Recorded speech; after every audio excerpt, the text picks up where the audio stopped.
T-minus 20 seconds.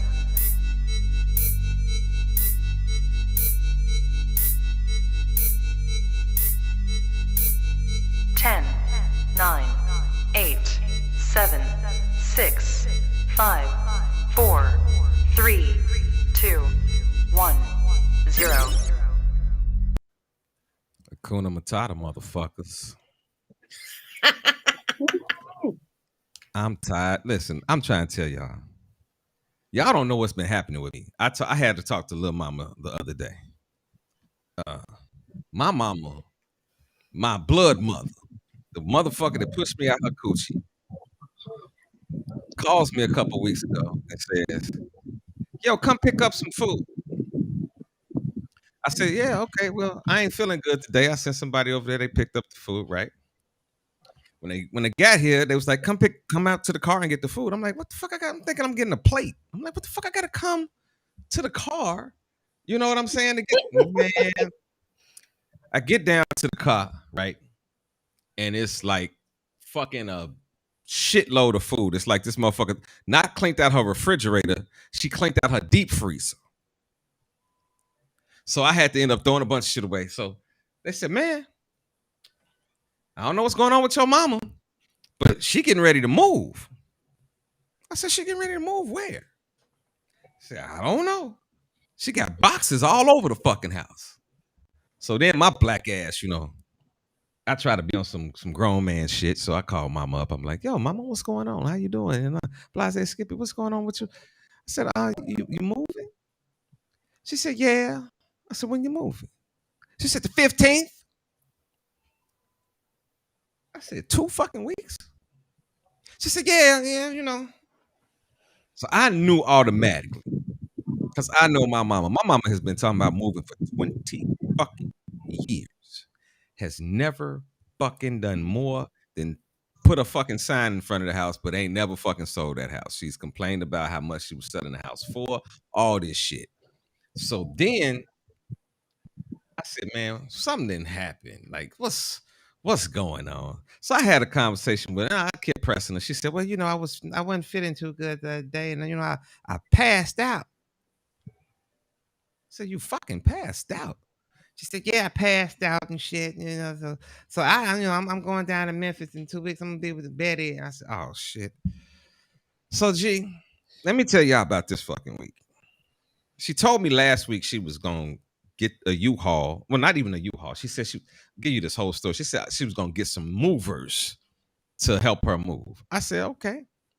I'm thinking that it's like a moving company. A moving fucking company, right? That's what it does.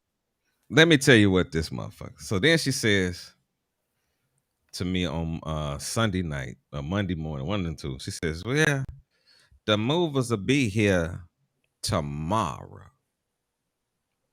I said, what the fuck is going on? I said, this nigga moving like a fucking dope fiend. Like, what the fuck is going on? She said, yeah, the movers be here tomorrow. So could you help me get, So look, G. Let me tell you how my morning started yesterday. My morning started with me calling my mama saying, yo, what time you want me to come by the house and get ready, to help with this shit? Because she was giving me some shit. So she was like, come get this shit. I'm had them. G, why when I get there? I called. I said, what's going on? What time you want me there? She said, woo, I'm just in some type of mood. I damn near stabbed the motherfucking taxi driver. Oh, Jesus. I said, what? Oh, Jesus. So I asked her what the fuck going on. She said, I'm so in the mood right now, I'm going to have to call you back. She hangs up the phone on my ass, right? So I'm like, okay. 15 minutes later, she calls me back. And she's telling me that she damn near stabbed the fucking, taxi driver. So I'm like, I'm about to come over there now. And, no, give me a few minutes. I got to make a run at 12. So I'm sitting up here. It's 9 o'clock when I make this phone call. So I go all the way to 1 o'clock to get over there. I get over there at 1 o'clock. I see a big ass U-Haul. I said, this don't look like no fucking No moving company shit. You know what I'm saying? But it's one of the biggest U-Hauls you can get. Okay. I get there, and the two niggas that came in from Memphis to help her move, that was driving the U-Haul back to Memphis for her, the motherfucker looked at me and said, "Yo, man, look here, man. Your mama crazy." He said, "She came out there with a knife about this long." And she said, the fucking dude driving the car, he didn't even want to get out the fucking car. Because he was like, "You get the money from her. You get the money." Because the African, "You get the money. You get the money." My mama's outside about to kill a motherfucker 2 days before she's about to go to Memphis. Why? Because now, technically, the dude was on some bullshit because it wasn't an Uber. It was a taxi driver. You feel what I'm saying? So this nigga, he picked him up from the airport and he's driving all the fucker way around. And to drive the break. Okay. He identifies that these motherfuckers don't know nothing about Chicago. Wow. And the bill up to about a $90 tab. My mama stayed like 20 minutes from fucking Midway, 25, 30 minutes from Midway. So, yeah, my mama was ready. Okay, I kind of don't blame her. Yeah, but you don't get ready to kill a motherfucker and you're 80 years old. Then listen, I seen my mama walking today just like moving all fucked up. How the fuck is you gonna try to stand up there? Like this is what I keep trying to tell her. I'm like, what if this what if this would have been an ignorant nigga that would have said fuck it and tried to kick it off? And we don't know if the fucking I don't know because she know the motherfucking movers better than I do. But I don't know if the movers would have fucked around and decided that they wanted to get into no bullshit when they just wanted to move some shit. You feel what I'm saying? Oh, Lord, mama. Yeah. Yeah. So I've been over moving shit with her all goddamn day. I'm trying to tell you. I feel like a motherless child. Sometimes I feel like a motherless fucking child. And then I forgot about the show. I got to know, I got my phone set for notification. Even though I talked to your black ass yesterday and you pissed me off so fucking bad. And I want everybody that's watching the show. She pissed me off so bad. I want y'all to talk shit to her too. You know what I'm saying? This motherfucker G. Are you hearing me, JJ? This motherfucker called me yesterday, and I knew it was something wrong from how she started this shit. Because any other time, look at flap your shit. Any other time, she'll just call me. The message started off with, "Are you busy? Can you talk for a minute?" So I was like, immediately, I'm like, what the fuck is going on? I'm thinking something going on wrong with her and shit. This motherfucker calls and says, "Well, my schedule's picking up and I don't know if I'm going to be able to do the show anymore."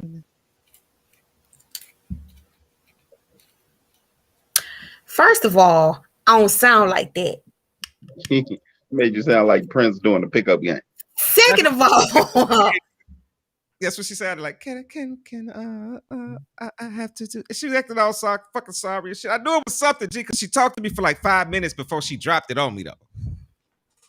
Got my ass real comfortable in the conversation. That's because you was running your mouth. I'm gonna put something in yours if you keep talking that shit. So why are you leaving? Because things are picking up. And my schedule's changing. I'm trying to be professional. She's gonna be professional about quitting us. I'm just saying. I could have just left a little raggedy old text message and called it a day, but I did.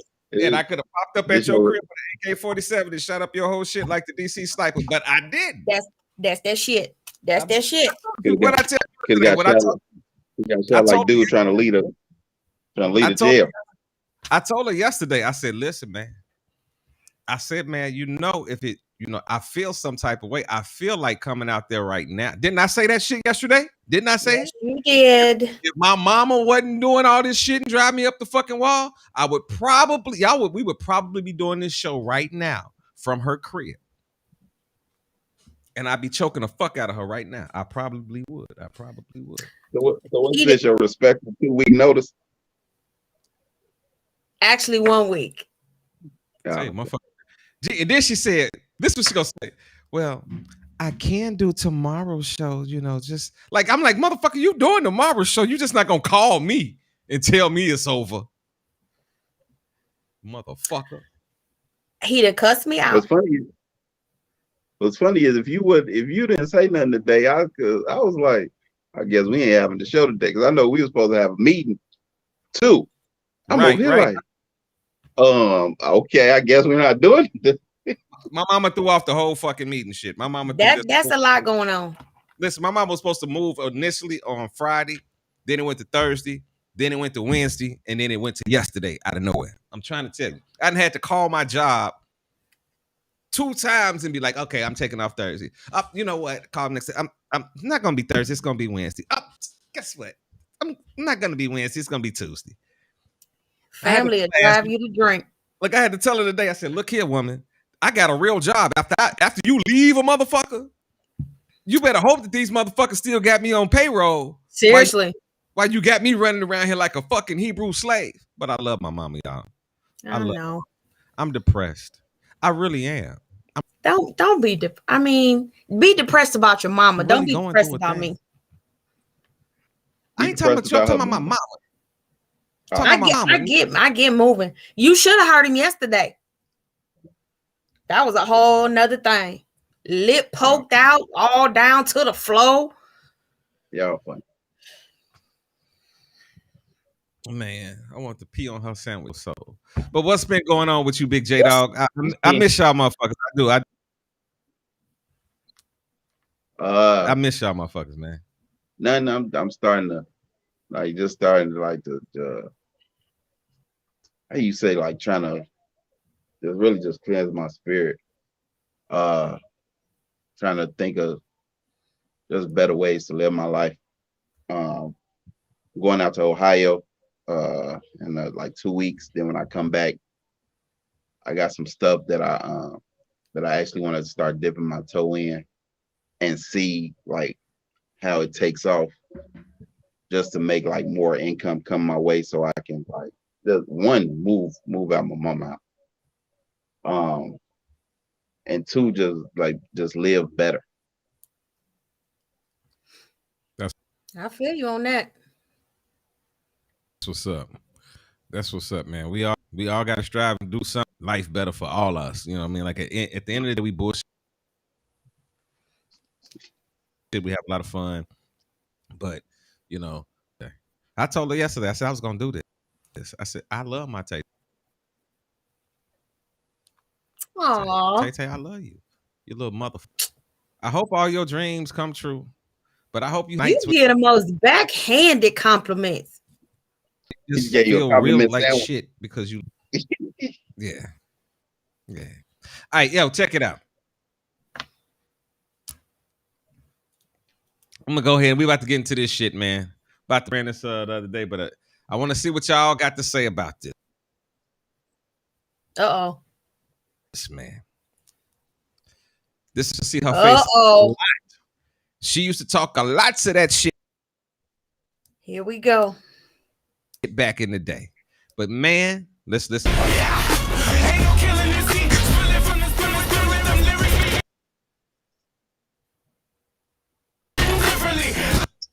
He's like a man. He don't want his woman doing certain things or dressing certain ways. And every time we go out in danger, because if somebody say to us out of order, say something to us out of order or wrong, then over nothing, over some foolishness. And if you got a man and you satisfied and happy with him, and the more clothes a woman take off, the more desperate she is. That don't mean she's desperate, and that's a cry. Please give me some attention. Please look at me. Say something. Do something. That's not anything that's an insult. We're talking reality. We have got to deal with. All right, I want to start with my man Big JJ.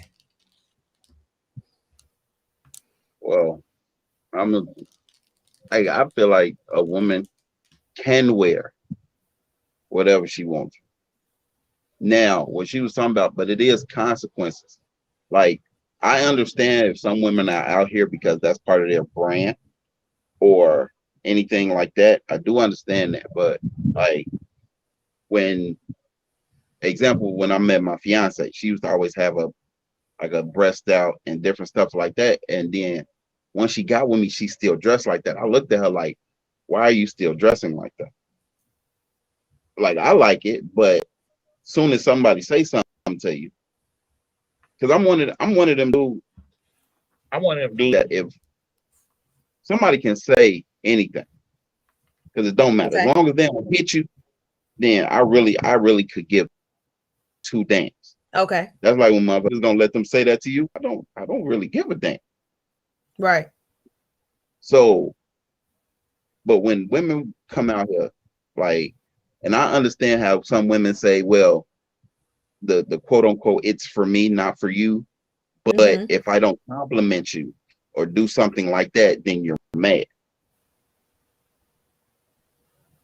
So the thing is, I believe that like when they said less clothes, then she's like desperate. I was like, I don't think that. I don't really. Sometimes Ooh, freak nasty, these bitches.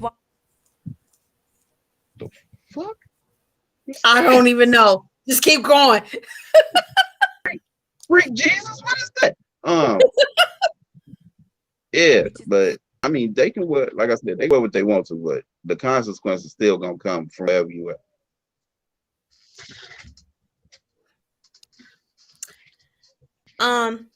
As a woman, okay, so I see both sides of the coin. Talk to me, Tay. I see both sides. Like Jerome said, I don't think that it's always about being desperate because you want to show skin. However, I do think that in a lot of cases, yes, it is to get attention. See, the hard part about having this conversation is that you don't know everybody's mindset, which means you don't know why they're doing what they're doing. You can make assumptions because you're from the outside looking in. If you are with a man and you dress a certain way, yeah, you do have to expect the attention that comes along with it. And you might put your man in a position to have to quote unquote defend your honor. It depends on the kind of man you're with. Because let's be honest, not all dudes are going to do that, but a lot of them will. On the other hand, as a woman, do I have a right to dress sexy because it makes me feel good? Of course I do. But you do have to understand the consequences, be it positive or negative, that will come along with how you dress. And regardless of whether we want to admit it or not, when you dress a certain way, it does send a certain message. Even if that's not what you're thinking in your head, as a woman, it does send a certain message. And that's just how it is. That's the world we live in. Well, I'm just gonna keep it 100 on this level. That looks good and feels good, it might not be good Touche. for you. She's sexy, and I love her sexiness. I want to see her sexiness. However, I don't want my woman bringing unnecessary attention to her body. Okay. In situations where, think about it, it's all kind of shit that whatever the motherfucker took. True. When they went out to their car, the motherfuckers. So guess what? True. I don't want to fuck around and have to rumble with a motherfucker, and I'm having a good time and a great night. Because niggas will do it. Niggas a smack. I done seen niggas walk up and smack another. I done seen a nigga talk crazy to a woman while she was with another nigga. True. Certain things you gotta like. How do you say you got respect for your relationship, but you don't have respect for your man all the way to fuck? It's one thing to defend your woman and to, you know, be the man and rah rah rah. Because you could be the most, loving person in the world. But what if I'm not alive at the end of the night? What that got on it when I got shot? Or was it worth Mm. You know, me healing up because I didn't have to. Was it worth me fucking somebody up and I might have to go to jail? And catching a case, yeah. Hey, Sherry, thanks for tuning in, love. Is it Yeah. worth it?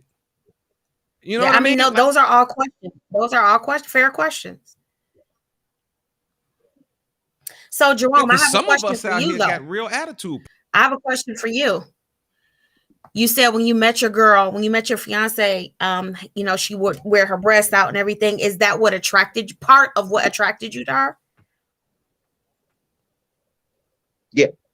Yes, it is. I'm not gonna lie. Yeah, it's definitely okay. Let's get this narrative Okay, out the way. let's do it. Whenever we meet somebody and y'all ask this question, what made you talk to me? It was your looks, or your body, Okay. or whatever that attracted me to you at that given moment of time. To be honest with you, when I first met my fiance, my first sentence was, "How can I motorboat your boobs?" Well, that's all you have to go by is somebody's looks because you don't know them. So like, it'd be funny to me how people like, oh, it was your, or like sometimes if I'm walking down and I'll be like, man, she has a good spirit. I just talk to some people. It ain't even got to be in a flirtatious way. I'm like, hey, you know, your spirit is nice. I just want to come introduce myself, say hi, and go about my business. But it'd be like some of these people out here, like I've noticed and observed a women. Well, I'm not gonna say a lie. Some women will lie about a situation that just happened. Like you just be like introducing yourself, saying, "Hey, how you doing? You know, you look good," or walk off. Soon as they turn around to their girlfriend, they gonna say, "Girl, he wanted my number." I had to turn them down, saying I wasn't interested. Fronting and shit. But I heard this one day, and the girl said that about me. I'm like, excuse me, no, I don't lie. I was like, you trying to front your move. I said, hey, how you doing? You look nice. Goodbye. I ain't trying to ask for nothing. Everybody tries to boost their ego at some point in time. That's how I feel. Right, wrong, or indifferent. Right, wrong, or indifferent. But everybody tries to boost their ego. Your ego's been boosted by a total stranger coming up and just saying you look nice. Complimenting.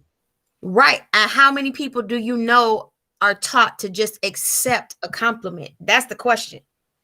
But most, be honest, and I hate to say it about most of the girls that I've seen or I've noticed, they don't even know how to accept compliments. This is how they accept compliments. Either they say, no, I'm not, and it's something negative about themselves, or they're overly conceited about the compliment you just gave. It's probably like a 3 out of 10 chance you say, hey, you look cute. They be like, thank you. So here's a good example. A really good friend of mine, he was riding his bike, and he was riding his bike. He was out. It was a nice day. And what he observed was an interaction. He didn't know these people. He had stopped to take a break, and he observed this interaction. So the brother gives the girl walking past. She was just walking past. He gives her a compliment, and all he said was, "Hey, beautiful, how are you?" That's all he said. He didn't say nothing vulgar. He didn't say nothing out the way. None of that. That's all he said. The girl looks at the guy, looks him up and down, like you know how we do, just kind of like looked at him and rolled her eyes and kept walking. Didn't say nothing, didn't say, thank you, I'm fine, didn't say anything. My friend got completely pissed off, and he didn't say nothing because nobody was talking to him, but he was just telling me after. He was like, I was so pissed off that she was so incredibly rude when all old boy was trying to do was give her a very basic compliment, and she walked off like her shit don't stink and she is just made out of roses and sunshine. And he was like, this is why dudes don't want to talk to nobody, because females out here acting all kind of ways. So we had this whole back and forth. But the reason I brought that up is because that still boils down to, if you were never taught how to just accept a compliment, then your first reaction, a lot of people's first reaction, the easiest reaction is attitude, because you don't know how to take that. Unfortunately, a lot of our women don't know how to just take, oh, he just gave me a compliment, and keep it moving. He didn't necessarily want nothing from her. He just gave her a compliment, and that is how she reacted. And Sherry has a question. Yes, Sherry, go ahead and ask your question, honey. We're gonna wait for her to post her question in the group. I'm sorry, I didn't have up the chat, so we can let's get these, see what everybody's talking about. So if you got something to say about this conversation, go ahead and type it. It'll pop up on the side. We definitely gonna keep this going. I'm not gonna open up the phone lines tonight because I got a lot of other stuff going on. But yeah, it's just fucked up to me. The whole game is just fucked up now. Like, you know, that is a thing like that. Like, we have to.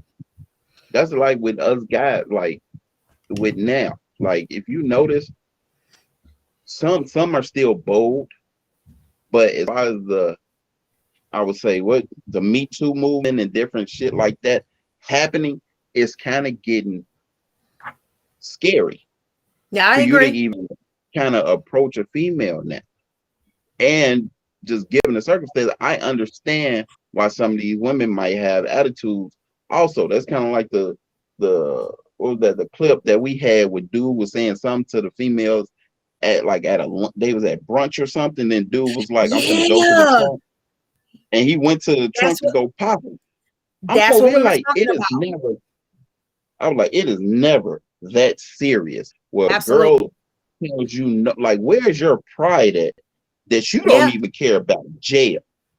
Yeah. Like your ego is so fragile that you can't handle. No, like, that's why that's just like old boy in New York. We were talking about old boy in New York when he offered to buy the young lady's bottle of wine and she politely declined. And that man went to bite her face off, like literally bite her face off, because she said no. Like, what happened? People have a problem with rejection. You know, no, people have a problem with pride, not rejection. I was going both ways. I was going both ways because on one side, because think about it. Have you ever seen a male try to holler at a female, and then when the female didn't respond in the way that he wanted to, it was like, fuck you, bitch. Oh, I'd have had that plenty of times. Fuck you, bitch. I had to stop. I used to stop some of my homeboys from doing it. I stopped my friends from doing it. I'd have had that plenty of times. And it wasn't, I'm not trying to sound like, ego or nothing like that. All I said was, no, thank you. Or I'm not interested. Like, I've never been like rude, or I've never been like that. All I said was no. And all of a sudden I was all kind of your mama's bitches and all I was like, wow. Because 2 seconds ago, I swore you was trying to holler, but now all of a sudden, okay. I look at it this way. And I told this to my son once before, because the very first time my son came to me and told me like a girl didn't like him, I said, son, yo, baby boy, he was young. I'm like, yo, baby, you trust me. You got to have it. And at that time, because the number is higher now, at that time, it was women outnumbered men 9-1 at that time. I was, man, you got to have 9. Oh, no, it was 10-1. I said, you got to have 9 fucking females turn you down before you start to feel some type of way about yourself. I said, every girl that liked you, do you think everybody's attractive? Or he said, no. I said, it's the same way. Like, people have a right to say I'm not attractive. Absolutely. Absolutely. I am. And it's nasty and all that good dick I can throw out. Some motherfuckers, oh my God, motherfuckers just don't like light skin, short men with dick game. They like dark skinned niggas with dreadlocks that I guess they ain't got no dick game. But did you just call yourself light skinned? Did you really? Shut up, devil. He is kind of light skinned. I'm trying to tell her. I'm trying to tell her, G. I told her last night. I said, if you want a war on any fucking show, play with me tonight. Play with me with your leaving ass tonight. I'm gonna So get. I have a question just for this is for Shantae. Yes, And I sir. know you can't talk. You can't talk for all women. So you can probably just talk from maybe your inner experiences or your friends. Sure. Now, why? Like, let's say y'all come, you and your friends go to a club, right? Okay. Now, let's say this dude is trying to talk to you. Mm-hmm. Well, yeah, trying to talk to you. You turn him down, and he's Okay. trying to talk to your friend. Mm-hmm. Why do girls feel the need to say or be like, how you gonna talk to her? You just tried to talk to me. Like so Okay. what? Like you turn me Okay. down, and then what's really funny is some girls would be like they'll find out like down the road that dude might be going out with a friend, and then they find out, then all of a sudden pull them to the side, be like, "Girl, he tried to talk to me first." Like there's no why. I didn't had that happen. Okay. So there could be I'm gonna try to speak in generalities as much as possible, because there can be a couple different possibilities there. And one of those possibilities, I mean, we joke about it, but women do have a certain intuition. If I feel like I'm not getting the right kind of energy, I'm an energy person, and so are the people that I hang with. So if I'm feeling a certain kind of energy that's like something's not making me feel right, something's not, I might say, okay, just so you know, I don't feel the right whatever coming from this guy. That doesn't stop you from talking to her, but I'm gonna tell my something ain't feeling right. Sometimes in some groups, it is a matter of jealousy. If he approached the first girl in the group and she said no, maybe she turned him down because of her ego. Maybe she want him to really try a little harder to kind of boost her ego. But when he don't go that route and decide to just go to the next chick, maybe her ego's a little bit bruised. That's a possibility, right? There's also the possibility that you do have some groups of females, they hang together, but they really not close. And there's always some kind of competition going, but for whatever reason, they still hang together. So there could be a lot of stuff involved with that as to why that happens. Okay. That's just my take on it. Well, let me tell you my intake on that shit. Oh God. No, because I've had it happen. I didn't, listen, this is a prime example. Did you just unbutton your shirt? Yeah, look at you looking at my nipples, you nasty. Look at you. Look at you. See how you just Sherry, you just help zero. me, girl. That's all right. That's all right. Go ahead. You want a little nipple? There you go. Take it. Hold on. Before you do that, let me get to Sherry. So I don't want it to disappear. So I met this guy on Facebook, sexy and handsome. His first words to me, he said, was, "We both grown." I said, yes. He asked if I do anal, give blowjobs. I told him I retired blowjobs when I was 45 and I don't do anal. I found out he is married on Facebook. I mean, was he a So swinger? tell me, Was he? he's supposed to have an attitude. Wait a minute, I got to pause. She said she what with the blowjobs? She retired him at 45. I'll be right. My soul just got vexed by that. Listen, let me tell y'all something. Them jaws get tired, okay? But listen, shit. Some of y'all talk so much, y'all motherfucking jaws should be just working just fine. That's a whole different kind of thing. That's a whole different kind of thing. Different muscles. The whole different thing. Girl, I don't blame you, Sherry, honey. Stop lying. Don't you start with me. Don't you start with yourself, nigga. You starting with yourself tonight. That was you about to start some shit with yourself. Don't even play with me. Don't even play with me. Point is this. I don't blame her for having an attitude. See, we be playing too many games. Listen, I agree with her 100% about the nigga and all that shit. But I want to get her life right about these retired blowjobs. Oh, here we go. Thank you, Sherry. You done got him started. Yeah, because listen, our job is not just to get on here and talk shit every week. Our job is to empower folks with the power that they already have. Listen, woman, I'm trying to tell you, there is power in the blowjob. My God. There is power in the blowjob. Listen, I'm trying to tell you, there have been times that I didn't want to do some shit, but that I got some head. I said, you know what? I changed my mind. I changed. But how much money you need? You want to go to the store? It's got to be one hell of a dick to bring her to retirement, honey. I'm like, shit, you want to go get you a new what? She's done. Fucking matter of fact, you ain't gonna even get it. I'm gonna go to the store and get it for you, my goddamn. You know what I'm saying? This gonna be a surprise for you. I'm trying to tell you. I'm done. I don't know what happened to make you retire the blowjobs. She tired. She said it. She tired. Don't Dick shut up. done. Ain't nobody talking to you right now because you on the side of the devil right now. We talking to the folks that's getting right with Jesus right now. That's why you over there fanning right now because your thing hot and you ready. Anyway, but let me tell you something right now, Sherry. Sherry, there is pleasure in. I see. Hold on 1 second. Where's my pen? I gotta add her to my prayer list. I gotta add. Go sit down somewhere, Russ. No, I gotta take this to the Lord. This shit ain't right. This, and you know it ain't right. That's why you sitting over there laughing. Jerome, is it right to give up on blowjobs, giving out blowjobs to your man? Especially, I ain't talking about just giving out blowjobs to everybody, but at least to your man. Listen. If I'm your man and you retire blowjob, I promise you better retire foreplay altogether. Yeah, I'm going smooth in. You just better. I'm going smooth in. No, you better be ready to die. You just gotta be, you gotta sit there and talk to, like you must be on a level where you just sitting there like you so depressed. You better put your feet together. We finna do new shit. Have a right to retire them jaws. No, they got a right to retire. Look, they got a right to retire. But we have a right to decide if we're gonna go for the 4 and the play. Also, no argument, but hey, she just saying it's a wrap.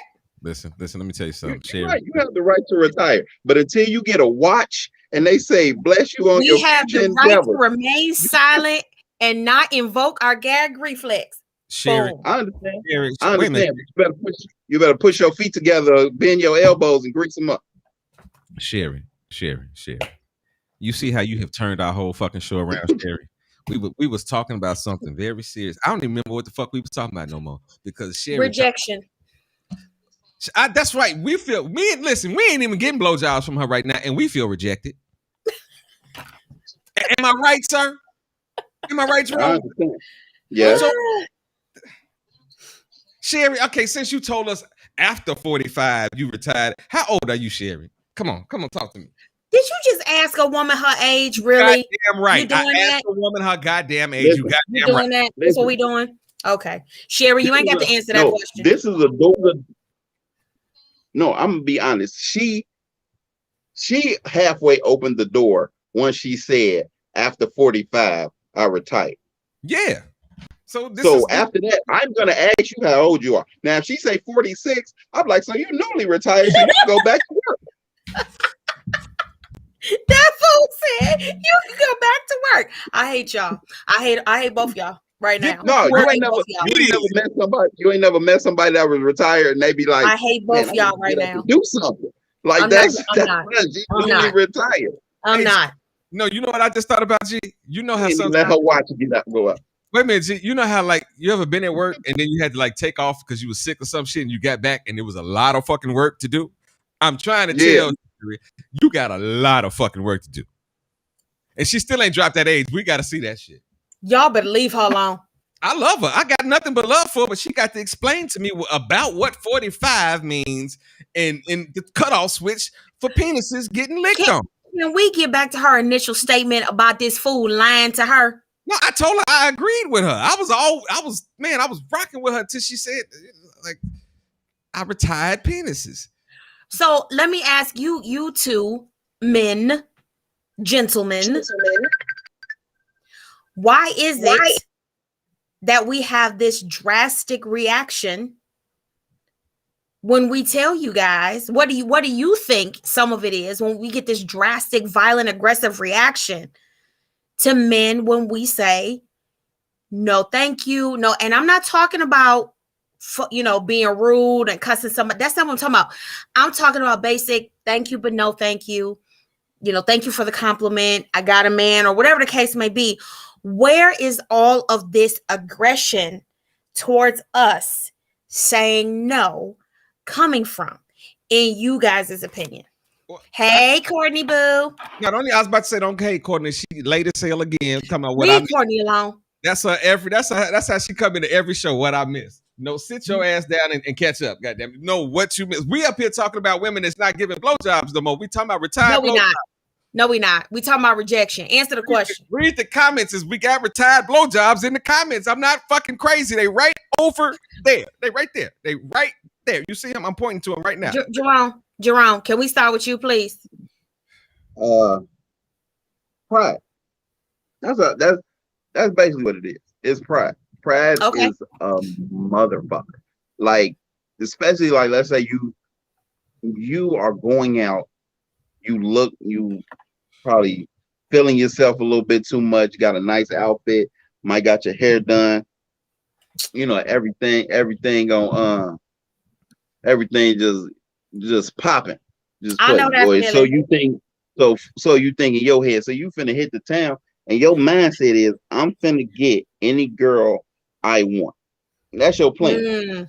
Okay. You feel that in your spirit that you can get any girl you want. But as soon as you go to a girl and she say no, that's like your whole heart is just got ripped out. And that's when your pride come in and be like, who the fuck this bitch thinks she is telling me no, or telling me she not interested? Do you fucking see me? Do you fucking see the motherfucking leadership and the glow that's with me right now? I'm glowing like the what the fuck is that sword that Lion-O had, the sword of Thundera? I'm shining brighter than that bitch after Lion-O said so. And you have the audacity, the unmethicated gall to not want to suck my dick right He now? said the unmitigated gall. Wow. This is okay, Russ, what do you think it is? This is what I just thought about. I thought about it in a different vein. Okay. You know, it's different processes to dating. It's the first what we started off with, the hollering at you, you know what I mean, saying what's up and figuring out if we're gonna get play or not. Okay, that's the first thing. The second stage is getting to know somebody. Now, check this out. I have hiccup Courtney. I'm not fucking with her right now. Listen, I have met people, right? And by physical attraction, by what I saw, was attracted enough to try to find out more about them. Okay. Then when I had a phone conversation with them, the ghetto-ness killed all of the sexy shit that I saw. I was like, oh shit, this motherfucker can't even have a real conversation with me. You can't talk to me about politics. You can't talk to me about work because you ain't working. Only thing you could probably talk to me about is the streets, going to the club, and your kids. Now, I pull back. Okay. Then you get the woman that's like, nigga, did you pull back on me? Oh, you ain't shit. Fuck you, nigga. Like, well, guess what? That's why I wasn't fucking with you in the first place, because I knew a fuck you nigga was up in there. Because you displayed that shit to me and it turned me off automatically. You know what I'm saying? Like, so you meeting her aggressiveness. The conversation wasn't even there for me. You know what I mean? Well, I met some people that, you know, they weren't ghetto, but they said something in the conversation that, you know, I was like, oh, I can't fuck with that. Prime example. Y'all know I smoke cigarettes. I hate that I smoke cigarettes, but I smoke them, right? I do too. So check this out. You smoke them or you hate that he do it? I hate that he do it. Oh, okay. That's because you just want my tongue in your face. But listen,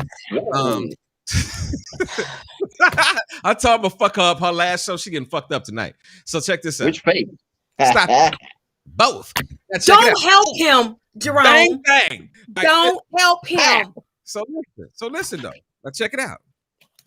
You meet this motherfucker that is, listen, I'm gonna get the scenario from the top again. You meet a fine motherfucker. They beautiful. The first scenario is that the conversation and everything else is terrible. Like, I can't even connect with you on any level. Then you Okay. meet another person, they fine, then you in the conversation is good, they intelligent and all that shit. However, they speak about something that they believe in or something that they like or whatever, that there's an interest that they really have, Okay. or they discuss an interest about. Prime example, I've heard women say, "Well, I don't like people that smoke cigarettes." And guess what? I'm like, "Oh, well, guess what, babe? It's not gonna work for me and you because I do smoke cigarettes." No, hey, I appreciate your time. Now, guess what? That woman will get mad that I'm saying, well, I'm going another route. You just told me you don't even like what I do. Right. You don't like me at my core. You don't like me when I come home and, and I'm having a bad day and I'm like, shit, I'm about to flame up a cigarette right now. You're not going to like that. I've had a woman before, and this is the prime example. I dated a woman once, and when I met her, she said she did not like niggas that smoked, right? So when I met her and we kicked it, I said, listen, I'll make sure that, because I'm not going to say I'm not going to stop. I'm going to stop smoking for her because I just met your ass. I said, but what I will do is if I do smoke, I'll go. I mean, at my crib, I'll go outside the area that you're in and so that you won't have to deal with it. Right. So guess what? I dealt with her. I gave her this dick. And then, no, you laughing though, because this is what it was. I'm trying to tell you, this is what it was. I gave her this dick. You feel what I'm saying? And one day, I said, I'm about to go up, and smoke. Guess what this nigga walked up to me and said? You know what? I'm a smoke too. No. When you smoke, it don't even bother me. It's cool. And like, you can go ahead and smoke. So I'm like, oh, I can smoke it.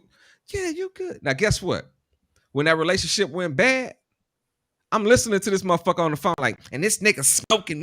Bitch, you ain't saying that when I just got through dicking your ass down and you was sitting in my crib like, go ahead, smoke. Yeah, but you picked her. Wait a minute. Then you coming around me when I'm smoking. Like, shit, I'm watching TV. You coming right up on it. I didn't smoke the blunt and getting some head. But now all of a sudden, you want to sit up here and say, this nigga smoke. All he do is smoke. God damn it. Bitch. Where did the fucking circles change? Where did the time change? You picked her though. That's all I'm saying. You picked her. Yeah, I did. And you chose to give her.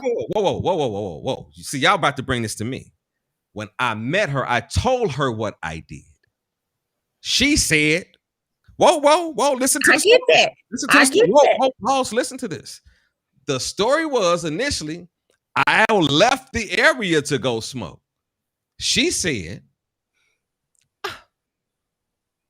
this smoke don't even bother me. Go ahead and smoke. Hell, the motherfucker went to the store, bought me cigarettes and blunts and everything, because we fucked with each other for a while after that. But when we broke the fuck up, it was, oh, this nigga smoke. This motherfucker. You can't be surprised, though. You cannot be surprised. I can't be surprised, because goddamn it, listen, guess what? Because this is the thing. The issue is, the reason we broke up was not the smoking or nothing of that shit. The issue was, I get that. Crazy than a motherfucker. And I said, fuck that. And when I said, you're crazy too. That whatever. Anyway, the point is this. No, I'm not crazy. I'm insane. Yes, you are. You bet shit. But anyway, the point is this. What do you mean? I'm insane. When we get mad at somebody, we gonna be on the petty bus for as long as we feel the need to be on the petty bus. She just had to find something to help further exacerbate her dislike and her disdain for you based off of why y'all fell out in the first place. This is what he was mad I left her ass. That's what it was. That's what I'm saying. But this is what we need to consider as well. I'm gonna go back a little bit to the example of the young man that assaulted the woman coming out of the liquor store in New York. Okay. We have to address part of this. And I agree with Jerome when he talks about pride and ego, right? We have to still address We have to still address. And I'm sure you talk about this, Rush, on your show with all men. We still have to address the mental health situation of Black men. Oh yeah, we do. Because the Of fact people. that your ego, Black people, period, yes. The fact that your ego is so fragile and you kind of put all your eggs in one basket and you kind of make it up in your mind, you kind of have this story in your mind that there's no way that anybody could possibly reject me. And there's no way that anybody could possibly, there is something there that needs to be addressed. You know, men talk about women overall as, oh my God, we're super emotional and, you know, we can't take nobody turning us down and we get all whatever. Men do the same thing. They just show it different.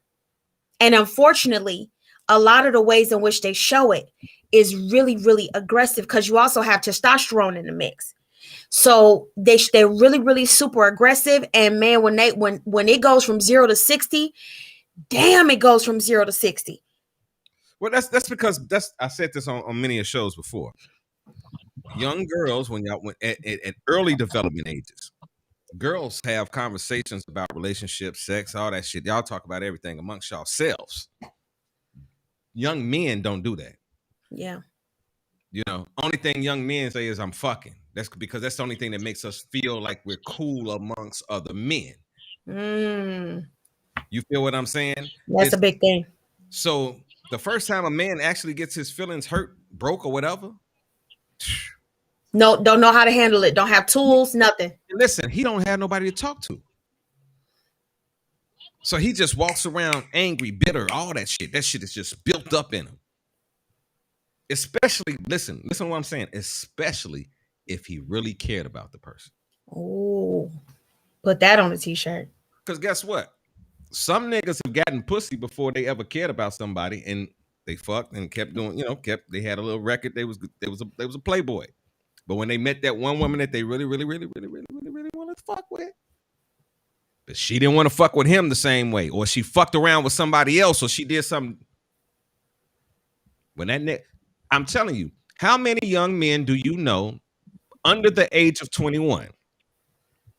Do you remember coming to you or ever hearing a story about how they felt about a woman and being hurt by a woman, or about a relationship not working, or even getting into a relationship? You don't hear about that shit. Men talk about that shit after we've been older, and and we recognize. Yeah, I see what you're saying. After we recognize that the guys that we were uplifting, that they ain't shit either. You know what I'm saying? So we've been living a facade trying to impress certain motherfuckers that we shouldn't have been trying to impress in the first fucking place. Then we come to ourselves. And before that, there is no conversation about nothing. So we are just distraught. We fucked up, and y'all deal with us in that manner.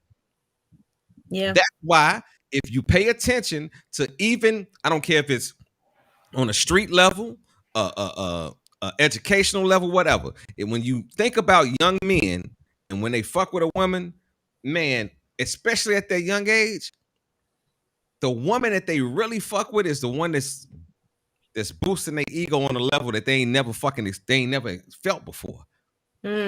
Outside of getting the pussy. Because if she can, if she fuck around and fuck him and suck him right, he good on that side. But if she making him feel some way that he has never had a conversation about, he ain't even talk to his daddy, because guess what? His daddy ain't even around. So the conversation about how to be a man and all that shit, like, once your mama has you, you are going to just experience things, period. Now, the education process that you go through to get to a certain level, that varies for each and every fucking individual. Yeah. Each and every fucking individual. And I don't care if you got sisters and shit that grow up in the house. That's why you know of certain people that you got one sister that's really good and one that's a fucking whore. You know what I'm saying? One that's a party motherfucker. But they all come from the same motherfucking mother, and some of them, don't let them fuck around. Some of them have the same fathers, but then you deal with the mix of when you got different energy from a different man that made a child with a woman, and then that with another man that a woman has made a child with. Oh man, that house is full of emotions. Yeah, you go with them soul ties, absolutely. You feel what I'm saying? They full of emotions, and guess what? The niggas that she fucked with to have these babies ain't even there. None of them. But Sherry said women put their heart and soul out there. Men don't. Men do, but this is the thing. Men put their heart out there that first fucking time, and if it gets fucked up, then they shut the fuck down. I'm trying to tell you. Okay. Think about when y'all were younger. Y'all all met that one guy that was just really nice to you, and you know, like I just made a post the other day. When I was in grammar school and high school, it was one girl I was crazy about. Never had sex with her. I was cool with her mom and all that shit. We dated on and off and all that shit. Now, did I have sex before her and after her? Yes, I did. But when I was with her, it was all about her ass. You feel what I'm saying? That was that. You said all the way back in grammar school? Yeah, G. Yeah, I told you. Damn, that was a long time ago. Yeah, G. You know, so listen, we going way back. So if we thinking about that time, it wasn't no internet times. Wasn't no getting on the lines and picking up your phone and watching some shit. That's when you had a house phone with that shit connected to a jack, and you had to dial that motherfucker, and you had to hold the phone all fucking night. And when you got cold with it, you learned how to lean up on the pillow and shit. You know what I'm saying? This is real shit. This shit we don't do now. Like, I'm to the point now, I don't even talk on my phone. I hate to hold my phone in my hand. I hate to hold the phone in my ear. You feel what I'm saying? Because we in the age that we in now. But if you think back to when we first got to, before a nigga could meet a bitch online and she was just pussy popping all online, and that's why, come on, some of these bitches is pussy popping and shit. Y'all fucking with niggas that never would have fucked with you if it was not for the internet. Because they've built up a fake sense of who they are, and they've learned, guess what? They've learned over time how to fucking be. You feel what I'm saying? There's some niggas on the internet right now to act hard as hell. We get conditioned too. Females get conditioned too. Females get conditioned to attract the attention of a male. If that's your vein, because we understand that not everybody is heterosexual, and I'm not trying to discount anybody. Traditionally speaking, we get taught to, there are all these ways to be, to attract the attention of a male. And I had this conversation with a good friend of mine the other day too. If you have somebody who was never taught, if you have a woman who was never taught how to be a lady and how to carry herself and how to conduct herself in a way that just didn't give it all away from jump, and in a way that didn't kind of put everything on display all at once, if she was never taught that, you don't know what you don't know. Mama Yoni says that all the time. You don't know what you don't know. So if you were never taught that, that's not how you're going to carry yourself. And unfortunately, even in 2021, we have these young women out here, not all of them, but a lot of them, who still think, I got to put it all out on the table in order to get some kind of attention from a male, when you really don't. But they don't know any other way to be. Check this out. We about to, because I don't know, I don't want to be beating up on y'all niggas out there, because you made a very good point. This conversation, because we usually talk about shit all the way across the board. This conversation is for our heterosexual section of the audience right now. You know what I'm saying? So we want to make sure we're having this conversation, because we're talking about the differences between men and women in relationships and why we don't fuck around and get along. But check this out. I'm about to switch the topic up. This gonna be some shit right here. Here we go. This one right here, I swear. This next one, oh Jesus Christ! If man, I can only imagine, and I'm just gonna play it. I'm just gonna play this. Y'all ready? I'm trying to tell you, like, when I'm telling you it's some bullshit have to go on in the air. Watch this. ¡Yeah! Papi, ¿cómo te llamas tú? Jonier. Y amor, ¿cómo te llamas tú? Miguel. Compa, Miguel. La cara, compa, tienes que ser serio, man. Papi. Papi, tienes que ser serio, tú me tienes que decir. Papi, papi, pero yo te lo mostré. Miguel.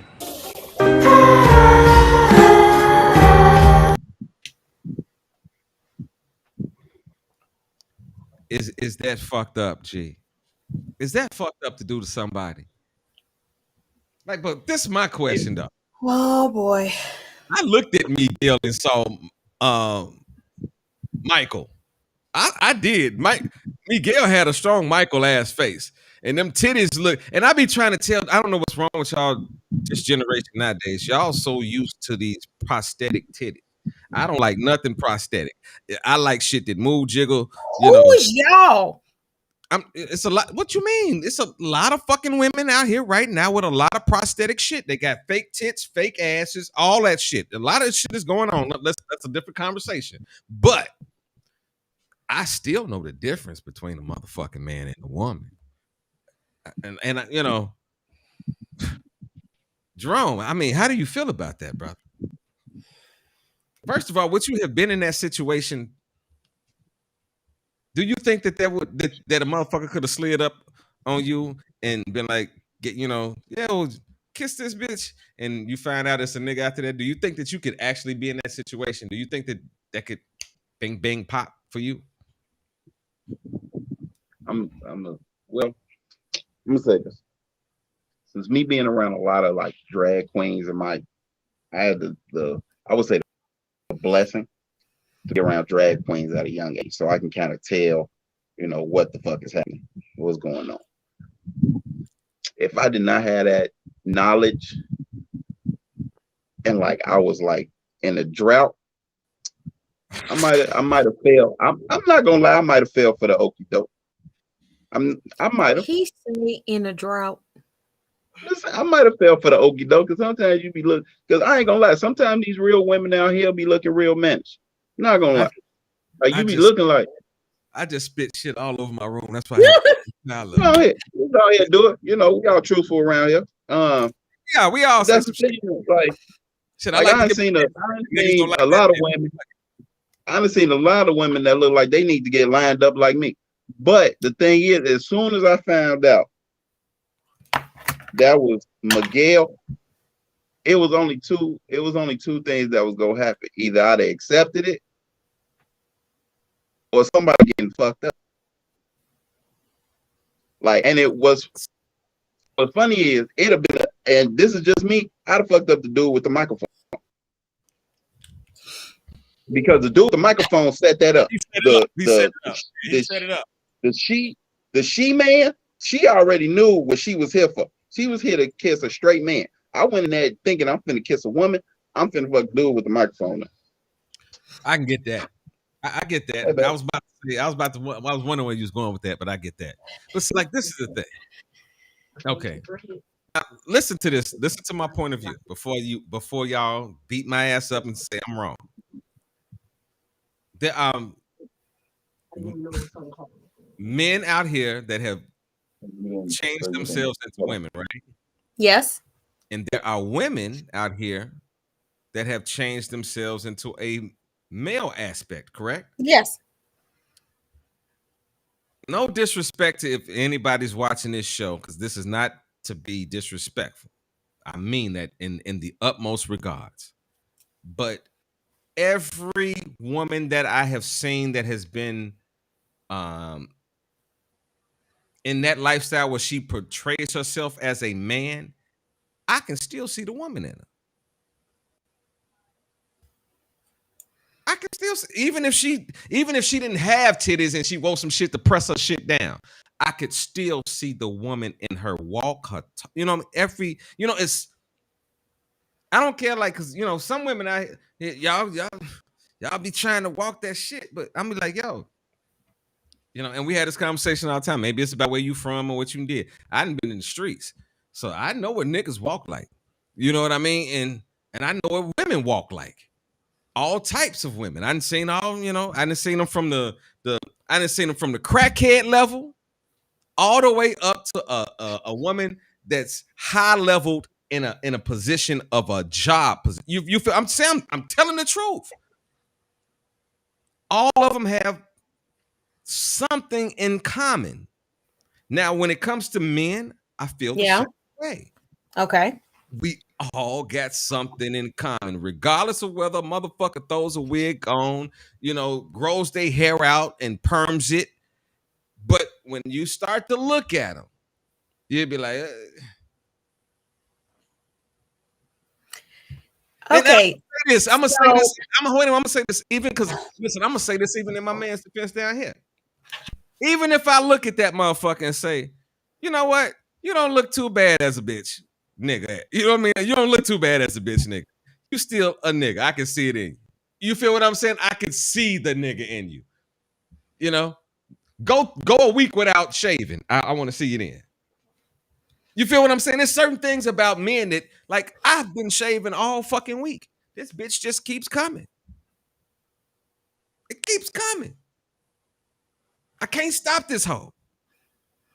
Now, the areas I wanted this motherfucker to continue to grow, it just said fuck it. But it's certain faces, it's certain shit right here, I can't fake. I can't get that shit to pop. Okay. So there's a couple different things here. As it relates to that particular clip. Uh-huh. I'm gonna try to say this. No, this your last show. Talk your shit. No. I'm gonna try to say this carefully.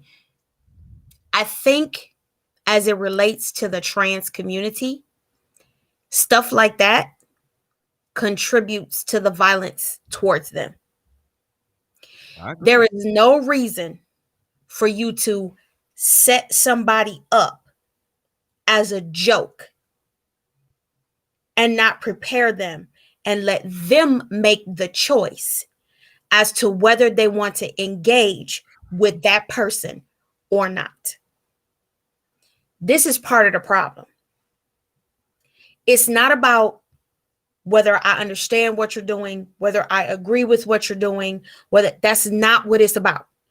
It's about the fact that however somebody chooses to live their life, nobody deserves to be killed for it. And that shit does not help. That's my first thought. My second thought is this.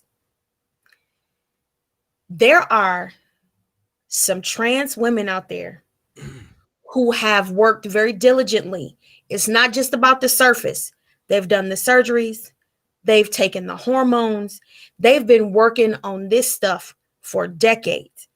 And in some cases, not all, but in some cases, as a woman, as a naturally born female with no cosmetic surgery and no prosthetics, and I know what stuff is supposed to look like and where it's supposed to sit and all whatever. There are some trans women out there that, damn it, I cannot tell. Can't tell. Don't see the Adam's apple. They had that shit shaved down. They take estrogen. They don't grow facial. They don't. Yes. Whoa, what the fuck? How you had it? Oh, that shit sounds painful. How the fuck? That's a part of plastic surgery, sir. Oh, that's damn. The estrogen helps the facial hair not to grow. Like it's all this. It's a whole process. And in some cases, no, you can't tell. But regardless of all of that, I don't care who you are and what you're doing. To me, and this is just me. To me, setting somebody up like that, that's the same way when you have dudes out here who know they HIV positive and don't tell nobody, and you just sleeping with a whole bunch of people knowing that you got this shit. You setting people up, and you don't give them a choice. That's not fair. I agree with Jerome. I think that not Miguel, the trans person, but the host, he need his ass beat. Don't do that. Don't do that to people. Hold on 1 second. I just got to do this.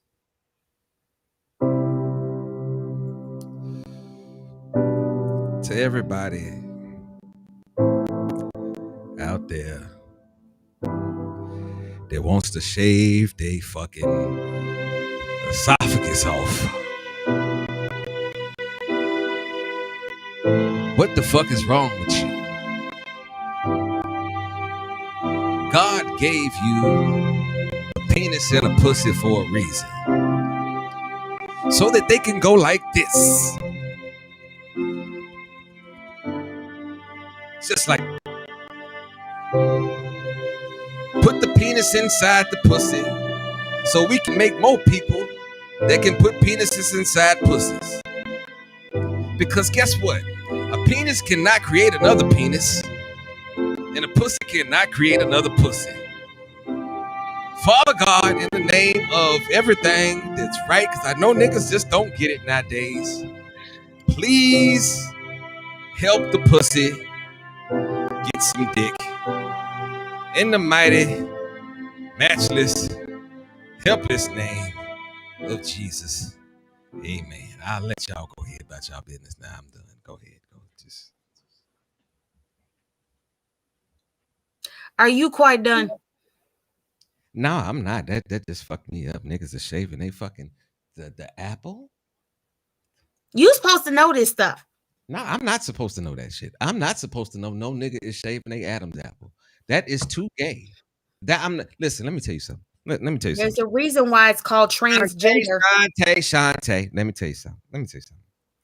As a No, man. Rena, he didn't take his meds today. He did No. not. No. I'm about to tell y'all something. I'm a man, right? You're a woman, right? You will never know what it feels like to have a hard dick and then it gets soft. You will not know that for nothing. No. I get it. I never for shit in the world, as much as I can give babies into you, I don't know the feeling of pushing a motherfucking baby out my body. Not a clue. You understand what I'm trying to tell you? Absolutely. Certain things I'm not supposed to know. I'm not supposed to know about certain things. See, I don't need no milk, but I know milk come from I know milk come from titties. Milk don't come from these. You understand what I'm trying to tell you? This is just look, this is just a nipple. This all Stop while you ahead. Stop while you ahead. You ain't got to understand it, just respect it. This is what I'm trying to tell you. That's it. All this motherfucker does is get hard and a little hair grows around it, and I shave it off every once in a while. You ain't got to understand it, just respect it. Feed nobody's kids. I can feed a woman. Now, I don't know how fucking hungry she gonna be after that. That motherfucker might be starving after she get this Jerome. Hey, but this is real funny. I just want to say this right quick because like this is because I just now found this out. My fiance just told me. So apparently, they take the penis and turn it inside out. Oh, yes. And insert it. Yeah. And like the balls create a become vagina. the ovaries. Yeah. And some clitor. To create a vagina. Oh my God. It's a very expensive surgery. It is a very expensive surgery. Hold on, wait a minute. Hold on. Yeah. Wait one motherfucking minute. Wait a minute. I'm back. Wait a minute. Lord Jesus. To niggas out here that is folding their penises inside out. Stop that. Please, Lord Jesus. Resurrect the penis. No. Let the penis flow. Because my only question now is this nigga coming? And if he's coming, is he coming inside himself? What the fuck is going on? Okay, cut that music off. Cut that music off right now. Put the pussy back together, Lord. That's not what they want. These niggas is tripping. You do not turn. That's not what they want. You do not turn. I'm gonna cut it back up. You do not turn your penis inside out. But they do though, because that's what they want. They do. I'm done. I can't say you shit. You don't have to understand it. Just respect it. And listen, I'm trying to tell you something. No, whoa. Listen. I can respectfully not respect some shit. And I think you don't have to agree with it. That's what I'm saying. I think that's the problem now. Everybody wants to get under this impression that I have to agree. No. Like this is the thing. Y'all know in the past several years, we've heard these conversations about men that are cross-dressing, right? They identify as they a man That's that a different thing, but yes, whoa. Listen what I'm about to say. They're a I man. got you. They're a man that dresses as a woman, and I guess they might push their thing on the inside, but they go into a female bathroom. And you've Yes. heard other women, bang, bang. Other women, let me finish this one so I can start the other.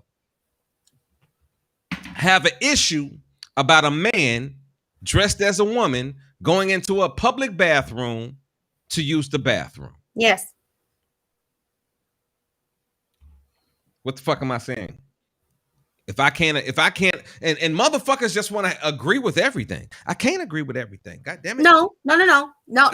It's not about agreeing with everything. That's why I said you don't have to understand it.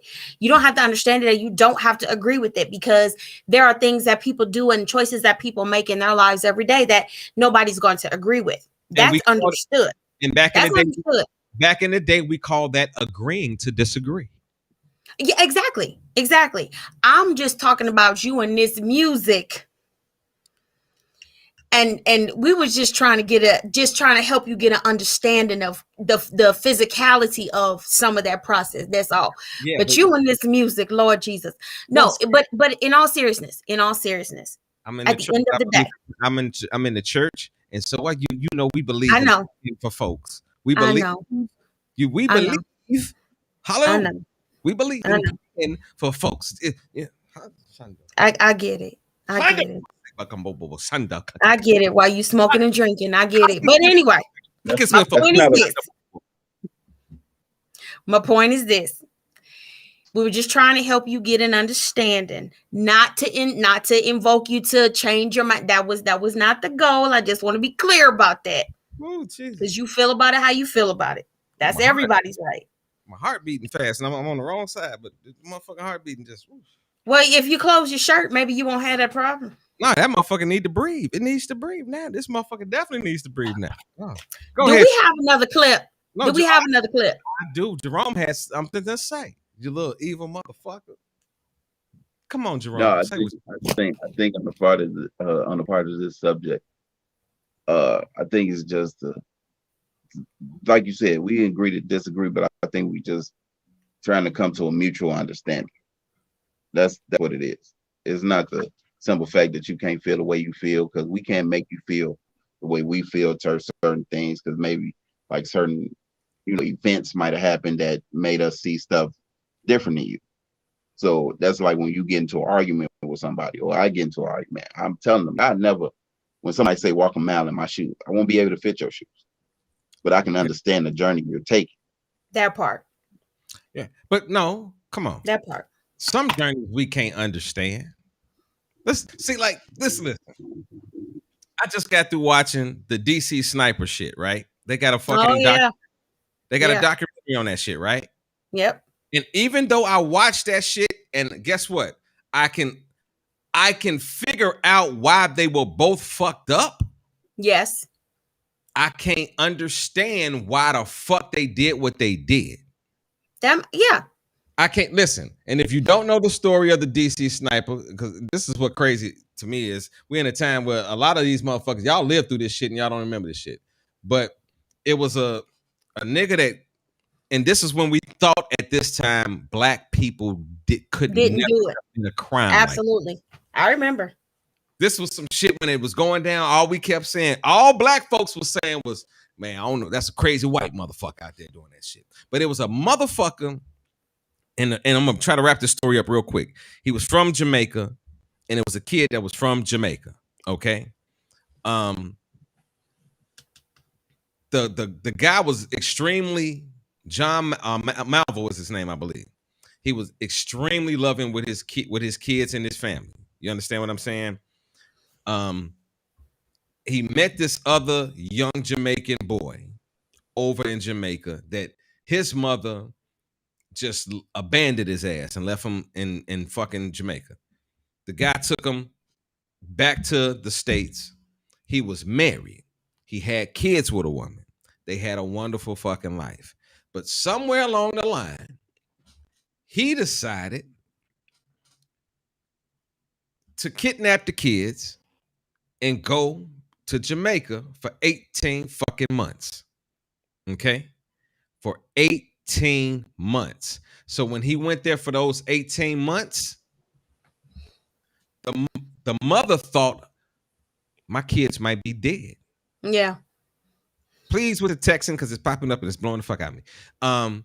So the mother is thinking that the kids are dead. So when she finds out, one day he went to go apply for some money to get over there, and he did some shady shit, and they end up calling the mother.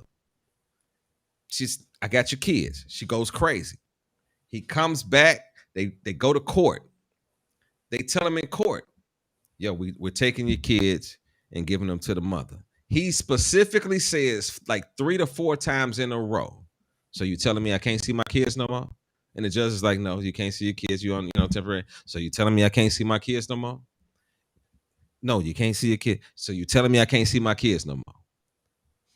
After he walked out of the fucking courtroom, she came with a friend. He walked up to her and said, gotcha. She said, her lawyer said, oh, hell no. We gonna get y'all up out of here tonight. Cause this nigga, that they took that as a threat. This motherfucker went crazy. He said, yo, I think the boy was like 13 at the time. He says, yo, she took my kids away from me. I want her dead. The kid was so fucked up because he ain't had no family and dude took him in. What you want me to do? Because guess what? While he took them kids for those 18 months, he looked at his kids. The little boy looked at the kids like they were becoming his sisters and shit. So he was like, they took my sister and shit. Fuck it. Let's go ahead and kill her. This motherfucker, that's how the whole DC sniper shit started. Yeah. He started to blow motherfucker. He walked to her fucking door. This is how it happened. He knocked on her door. He spoke to her. They was joking. And then he just blew her fucking shit out. And then killed her and shot a kid and walked the fuck off. This is before they ever started the shit with the shooting in the car. They killed like 11 motherfuckers before they even got to the point where they started to kill motherfuckers in the car. Now, you asking me about my point. My point is this. I watched it. I can see that they both had fucked up experiences in life, but I cannot understand saying, fuck it, I'm going to go on a killing spree and kill a bunch of people that I don't know if they did no dirty shit. Like I understand what you're saying. Like when I watched the shit, I said I could have understood if he would have been like, I'm mad and just would have started going at like lawyers because somebody took it, because the system. Sure. No, he's just batshit crazy. So how do you expect me to say, well, I understand your point of view? No, I don't. I don't understand. I don't understand tucking a dick. I don't understand being born one way and saying I want to be something else. Now, if I'm not saying that because my brother died as a gay male. I still didn't agree with it. Sure. And when he died, I loved him. I played at the funeral and all that shit. That was my brother. We had our ups and downs and all the kind of other shit. That was my brother. I loved him. But did I agree with his lifestyle? No, I didn't. So why the fuck should I say I agree with something that I don't agree with? You absolutely should not. Nobody should. You know what I mean? That's just like you, Shantae, and I know how deep you are into the church, and you telling me, well, I understand the disposition of a Satanist. You feel what I'm saying? You can't. Because we want to sugarcoat shit to make everything. We've gotten to the point where it's anything goes. Across the board, anything goes. You know what I'm saying? If you think about when you talk about that should actually be a whole nother topic for the show, because you should be on there. You should be on there to talk about it. But that's a whole nother conversation. You really did you do that? Did you really do that? Yeah, I did. You did that? Okay. But do you agree with me, Jay? You on mute, nigga. You been over there. We've been watching your ass talk for 10 minutes, nigga. Come on. feel some type of way. What I'm happened? a waste of energy, and then you be like, What's up? Man, I'm trying to counsel somebody through something. They having a hard time. I'm trying to counsel them through something. Now what Uh-oh. happened? You got a situation going on. No. Going back to. I said No, it was heartache. So I'm just trying to be like, it'll be all right, shit like that. But what was happening? no, because I hear it in the background. We hear the conversation in the background. Yeah. My question is it okay to say no? I don't agree with some shit. Period. Can y'all move the phone, because that phone is coming through real strong. Is it ever okay to say like, no, I don't agree with that shit? Because the point of just saying like, oh, I can respect it, and that's just what you think, and learning to just agree to agree. No, I'm like, no, I agree to disagree. No, I think it's always because once you try to agree just to agree, then and you don't know the full. I think that's what fuck, and that's what makes people think they're a liar in general. Because for the simple fact, like sometimes you'll be like, oh, okay. Like sometimes we do our girlfriends or our niggas, they be trying to explain something to us. We just be like, man, whatever. Yeah, okay. But you're not really getting to the point where you hear them or they're being listened. It's a shut up moment. Yeah. I don't want to hear that shit. That's what it is. I don't want to hear that shit. Yeah, all right, whatever. To me personally, it's a mixed bag. I think it's in some area. I will say this: in some areas, not all, in some areas, it's a mixed bag, because at the end of the day, we have all of our own different experiences. We have all of our own different upbringings. We definitely all have our own minds. And that's what, at the end of the day, I think what gets people in general is when you have someone that says, absolutely, without exception, yes or no. You're always going to have somebody says, yeah, but it can't just always be absolutely yes or no, because they have a different way of looking at it. When I say respect it, what I mean personally is just the general respect for people to express themselves however they need, however they feel to do so. Do you know what I'm saying? Like just a general respect as a human being. You know what I mean? I get that. Because listen, the same shit I'm talking right now. Like I said, my brother was gay. And initially, I had a lot of hostility towards that shit because he was gay at a time. It wasn't at this point in time. You feel what I'm saying? Where it's so acceptable. It was at a point where when my family found out, I was treated like, well, is it in the genes? You know what I'm saying? Yeah.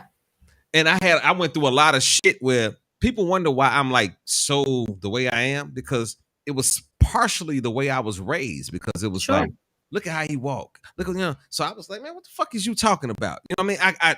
It made me automatically just develop this, man, I'm me, motherfucker. You know what I'm saying? Like, yeah. I ain't, but I didn't understand it because nobody told me about my brother. It was they just said certain shit. I'll never forget this shit. One day I was at the crib with my two cousins, right? And they said that I wasn't walking. They said I was like switching when I was walking. And I didn't understand what switching was at that time. So I damn near walked back and forth for an hour to impress these motherfuckers. To show them that I'm probably about 6 years old at the time. Because my brother was older. You feel what I'm saying? Yeah. When he was 13. So he was young when he ran away. But I'm looking at shit like, what the fuck is that? You know what I mean? Why is y'all niggas doing me like this? We push too much on our kids. You know what I'm saying? Why y'all treat me like an outcast in this motherfucker? Yeah. Why am I always feeling like I'm the oddball out when I come around y'all motherfuckers? You know what I mean? Because when my mother and father separated, my mother sent me to go live with my auntie and my cousin. My cousin somewhat resented the fact that I was there, plus the fact of my mama then told him about my brother, and now it's in the family because even though she probably thinking she telling her sister, and her sister ain't gonna tell nobody, her sister then told every fucking body. You Yeah. feel what I'm saying? So I'm just getting dropped off at 4 years old in this situation, and I don't know what the fuck is going on. And I had to walk through that shit. You Yeah. feel what I'm saying?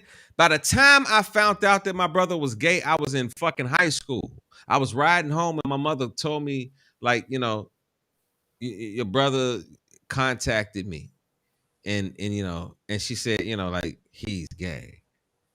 And when she told me that shit at the age that I was and doing what I was doing back then, thugging, like, you know, like at least partially thugging, like, what, gay? Because back then, she told me that, and I graduated in 93. So she told me that probably in either 1989 or 1990. I never forget it. We was riding past CVS High School, and she was like, you know, having this conversation with me because I stayed on 85th and Crandon at the time. So she's telling me this shit, and I'm like, I'm trying to think about it. I'm 13. I just went to school and had a great day, thinking about my girl, you know, at the time that I'm kicked it with, because that's all a nigga thinking about when he leaves school is trying to hook up with his girl. And you just didn't drop this shit on me about my brother. Come to find out, my mother knew all the fucking time. Well, my So, brother, but your resentment had already set in because of just how you were treated. Wait a minute. This was another killer part. Because when I was like 17, 18, 19 years old, my mother would say things like, but Boo wouldn't do that, because that's what they call my brother Boo. Said Boo wouldn't do that. And my ass was like, Boo wasn't here at the age that I'm here. You don't know what the fuck Boo was doing at fucking 19, because Boo had already ran the fuck away. How the fuck you compare me to somebody that is not? But I didn't understand. Guess what? I didn't understand that a lot of that was my mother's own fucking hurt, Yeah. because she knew what my brother was. But because Yeah. what? That gay thing back then, she didn't know how to deal with having a gay son. Of course. Especially her generation. You feel what I'm saying? Yeah. So I done went through a whole cycle of life not understanding gay. Guess what? What made me have sympathy for my brother was the week before he died, we were supposed to go to California to visit him. Okay. And I did not want to go initially. My mother first told me, I was like, man, I ain't going. But when I walked upstairs, I heard my mother cry, and I had never heard a sound like that in my life. And I had watched my funerals, cry. You know, I'd seen all kind of shit. You know, I'm a church boy. You know what I mean? I done been in many of funerals. I've never heard the sound that I heard my mother make when I walked up the stairs. So I say, fuck it. I'll go. I'm not going for him. I'm going because of my mama. Yeah. So when I get there, my uncle, rest in peace, picked us up. He said, well, I'm going to take Russ tonight. You going over to, you know, and you go over there and kick it with Boo, but I'm taking Russ tonight. And my uncle, when we left, my uncle went dead in with me. He said, nigga, how old are you?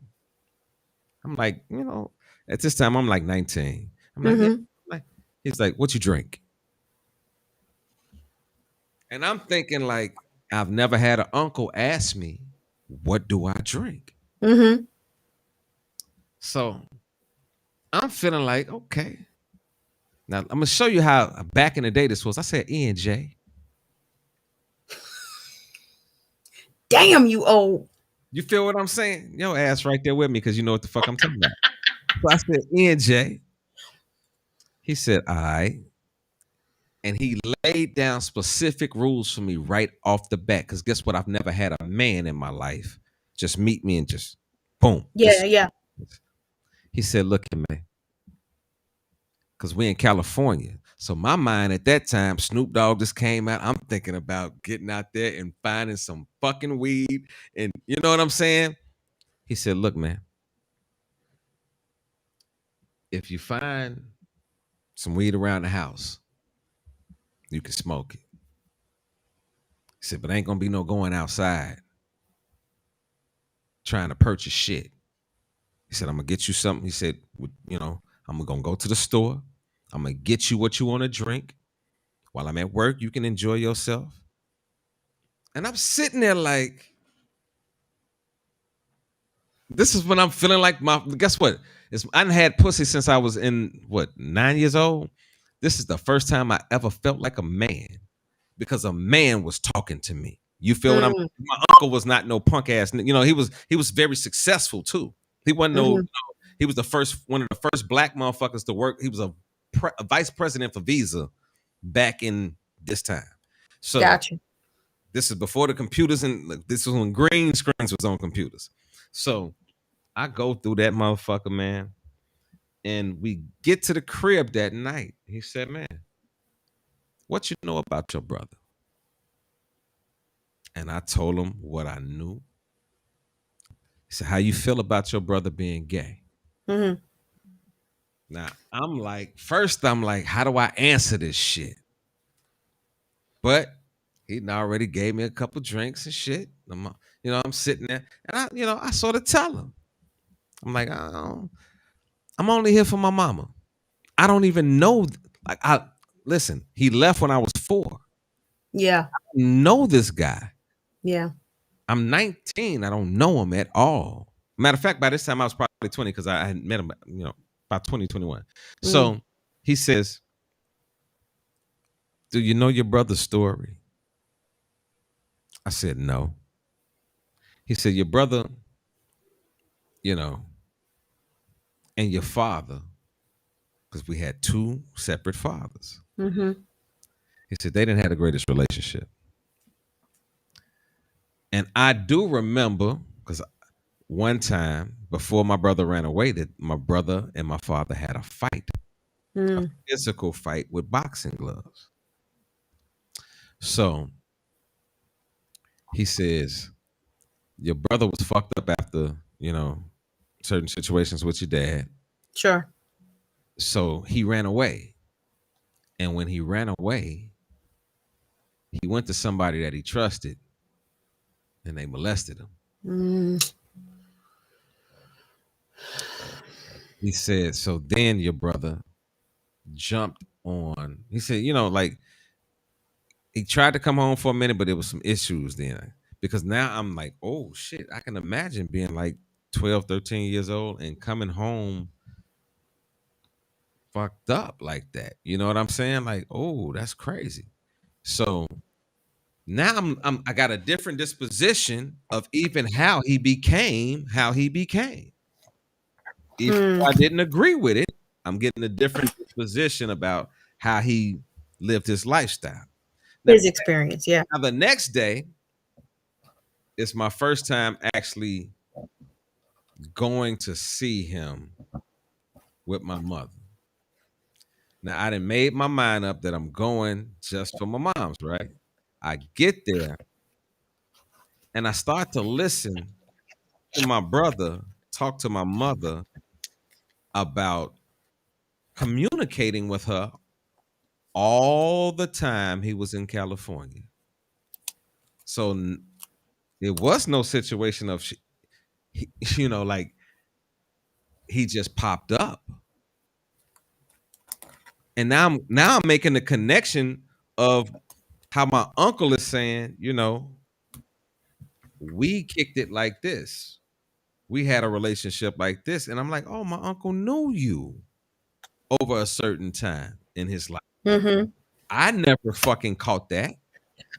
You feel what I'm saying? Now I'm sitting there catching all this shit. And I'm like, man, was my mother ashamed of my brother?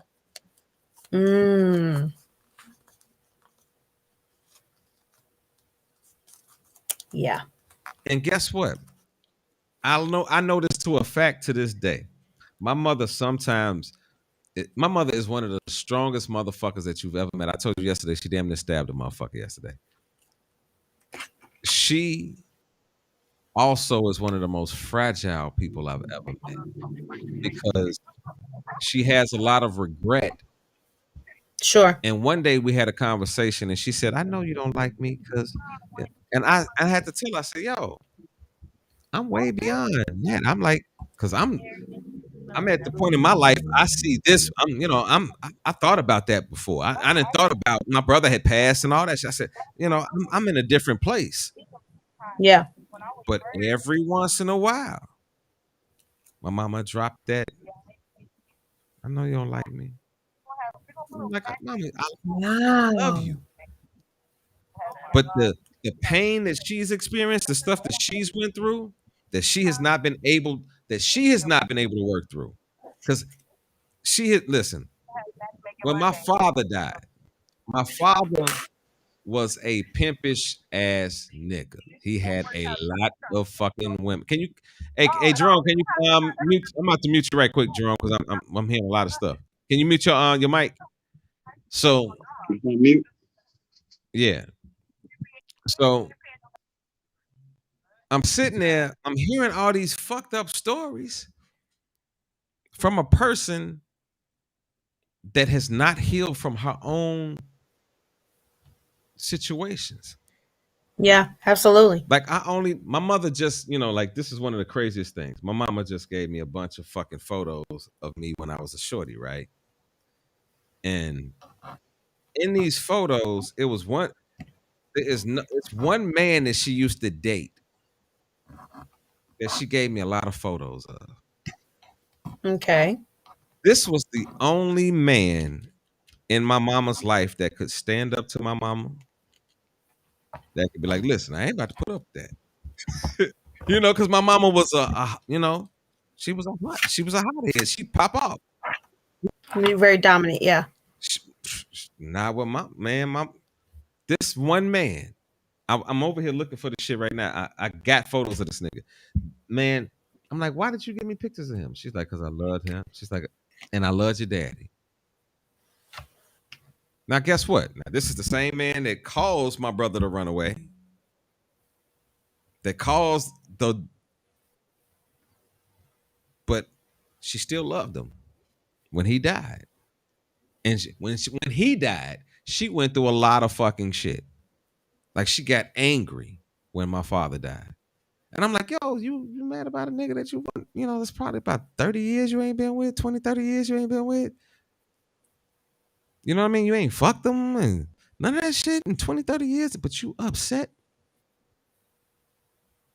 See, people carry around a lot of shit that forms Absolutely. who they become. Absolutely. But in the end of the day, we don't have to agree with who you become. Talk to me, Shantae. I totally agree. Everybody's experiences shapes their view of the world. It shapes their view of life. It shapes their view on everything. And that can be what brings us together. That can also be what tears us completely apart. And you just prove that in families, what can just tear us completely apart. You and your brother had two totally different experiences in life. Came out the same. In same mama, y'all came out the same womb, but you had two totally different experiences. So again, that is where it's not about agreeing. It's not about that. But to just recognize everybody's walk is different. Yep. That's it. That's it. Everybody's walk is different. It doesn't matter. My auntie, it's 10 siblings. 10 siblings. They all grew up in the same house. And every single one of them lives a totally different life. When they recall things that they did or experienced growing up, totally different from one to the next. All in the same house. Totally different experiences. Because they're different people. Yeah, and then guess what? The mama can be a different person because you ever heard of a mother that has favorites? Absolutely. And that Absolutely. favorite can be a fuck up, and the one that's doing all the shit right, they feel distant from come on, man. Yeah, absolutely. It's so just to, I think, as in general, again, speaking from as about humanity in general. I think we, in a lot of ways, don't recognize that fact. Everybody is not cut from the same cloth. That was never the case, nor will it ever be. And again, it's not about agreeing, but to just recognize that.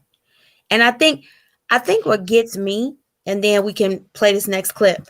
What gets me is the level of anger towards somebody who don't live like you. Mm-hmm. What the fuck does that have to do with you? I can guarantee you, all of us watching this show, all of us on this panel, we got so much shit that we could be working on in our own lives and with our own situations that could pretty much take up most of the day. Paying the bills, fucking around. Listen, if you got a fucking house, apartment, whatever the fuck it is, paying the bill for that shit alone is enough. You got enough to worry about with your little corner on this planet. Why is you worried about somebody else? To the point where you are angry, you are violent, you are, and this goes way beyond sexuality. I'm talking about race. I'm talking about political views. I'm talking about all of it. You got these people that are zip damn losing their minds on folk. For what? It doesn't make any sense. Y'all ready?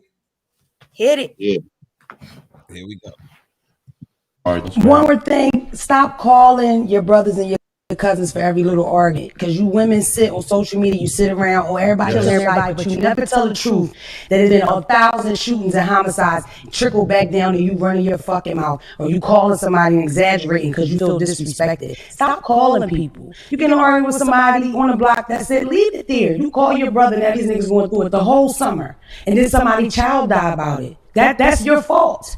That's your. All right, what y'all think about that? Oh. Shut your motherfucking mouth. Oh. Come on, Jerome. I feel like this. I used to my dad always pushed me to be like, always think about your surroundings or what the consequences will be. I had gotten to it with my aunt about one of my cousins. She was getting hit by the guy. So I called her. I'm like, what's going on?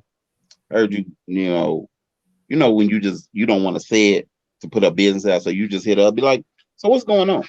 And you'd be like, do I need to come over there? Mm-hmm. So she was like, I think you do. I was like, now before I get me and your cousins to come over there, I need to know one thing. Are you going back to him? Facts. She was like, I don't know. She was like, I don't know. When you figure it out, you call me. Click. Yep, I don't need to be there. That's it. I'm like, because you're not. Then my aunt was like, so why you feel like you needed to question her on that? I'd be like, because you have a lot of consequences, and a lot of way this road could end. Like, if we go in there, fuck him up, and she leave and go back, she finna get fucked up more. Or let's say we go over there, and now we fuck him up. Now they come in looking for us there you go. and her. Now we got to worry about who finna get shot up. Or and if we go over there, you're not. And this is how my family is. If we go over there to handle something, you're not leaving. Yeah, and that's what I'm about to say. Like, there ain't gonna be no consequences. That can be You're that's gonna leave. Listen, because that's a legal thing. Because listen, I tell niggas this all the time. You can think a situation is going to go one way, and something in one second can change every fucking thing. Because guess what? While you going to get ready to go fuck him up, this nigga may have a pistol on him and shoot one of y'all. You feel what I'm saying? In defense. Wait a minute. Now, guess what? This is the crazy part. In defense of himself, not in the fact of he's right, but in defense of himself. At the moment, he fires a gun and kills one of the people that are coming to assault him. Now, guess what? It can go the other way. It can go where he just get completely fucked up. You know what I'm saying? But that has happened where people have gone to do something, but it didn't turn out the way that they thought it was going to turn out. You know? Yeah, and then you also got to think about neighborhoods. There you You go. think I'm going to come? Like I'd rather you leave and he come there looking for you, then I have home court advantage. Repercussions and But if I go where he's at, now he has it. Period. And then you have to, and then like it's like I don't like. This might be a little bit off the subject. I don't like people who talk shit over Facebook or do that tough shit over Facebook. I'm gonna talk stuff. I'm gonna talk so much shit. I will send you to an address that I used to live where I know they're not gonna let you off that block and send you off because I don't live there anymore. Just to laugh at you. And then, especially with these across the state beefs, I mean, dumb. You know what I mean? Dumb motherfuckers gonna be like, "Where you at, fam? I'm in Chicago, man. I'm in Florida. I see you there. How you gonna see me there? All you know is I stay in Chicago. You stay in Chicago. You stay in Florida. So you mean to tell me your psyche is messed up? You think you're gonna Chicago? You think you finna get back on this plane to Florida? You might as well sell all your belongings and your house. You might as well write your will out, and you might as well tell your mom you love her. Because you're not going back. It's a wrap. Especially if I give you my address. I'm gonna meet you at the plane. I'm gonna meet you at the airport. I hope your bag is big enough for you to fit it. You know, hey, a bullet to take down a little bitty bullet to take down the biggest nigga in a motherfucking minute. You know, your thought process and what you think. That's why I sneak attack people. I'm telling people this all the time because you know, y'all. I'm gonna say this from this perspective because I've been hearing this a lot. What do y'all call it? The little man Napoleon complex. Napoleon or complex. Little man syndrome. Now look at this from this aspect. Okay. Because when I was younger, and especially when I was when I was a little rough around the edges, and I only weighed probably 120 pounds. Was rough around the edges. But when I say rough around the edge, I was really, really, really, really rough around the edges. Like, you feel what I'm saying? Like I was, you know what I mean? So I would get into beefs with niggas that thought just because I was a little bitty guy and wore glasses that I was a nigga that they could talk some shit to or pop off with. You feel what I'm saying? And yeah, some people got into like 3 and 4 fights after that. And that's because they came back and I whooped their ass. Me and my guy, I never fucking forget it. His name is Brian White. We whooped niggas' ass all fucking day. And every time we whooped their ass, they came back with more motherfuckers, and to the point where niggas, like how you just said, my man just said you don't know where you going, where it got so fucking hot where niggas was, when they came back the last time, niggas was like, oh no, ain't none of that shit going on. And they got real hectic. You feel what I'm saying? So a lot of times people push motherfuckers because they think in their weak mind that they're superior to somebody else. You're not superior by far. You feel what I'm saying? It's a lot of weak-minded people that pull big shit. Like, this is the craziest thing. Have you ever heard that the motherfuckers that try to pull the toughest shit are the weakest motherfuckers? Oh, they got something to prove, I guess. You know what I mean? Like, and like I watch a lot of like prison documentaries and shit, and I watch motherfuckers, and they be like, man, and they discuss their childhood, and they say, man, well, I thought I was fucked. I thought I was the man. I thought that. I didn't give a fuck, but I'm here now. I'm in this position where I can't get out. Well, guess what? That's what happens in relationships. And I think that's what the lady was talking about. Some people make that phone call when you just should have walked away. And should have walked away a long time ago. Easy. But you want somebody to come save you. Captain And then you want to act shocked. Like she said, I think unfortunately, Black folks, we are constantly reacting to shit. We don't really plan out stuff. We're not really proactive, but we always reacting to what somebody else is doing, has done, what we think they about to do. We are always reacting. And the problem with always reacting is you don't take enough time to fully assess the situation and what the fuck might happen after you react. I'm gonna say this, and we're gonna get ready to close the show. I have a very, very close personal friend, right? And I know when she's going through something with her husband, because she'll just call me and be like, "What you doing?" I'll be like, "Nothing. I'm on my way." And she came over here one time, and she basically told me she was about to leave her husband, and was trying to get my ass, my thought process on the matter. And she was a little shocked by my answer because I said, "Well, listen, understand this. I can't tell you anything." She said, "What do you mean? You my brother." I said, "Well, if we believe in marriage the way that we supposed to believe in marriage," because I was talking to her also,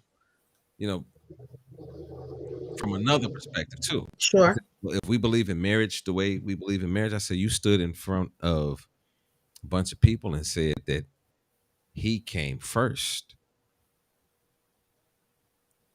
My opinion never would matter.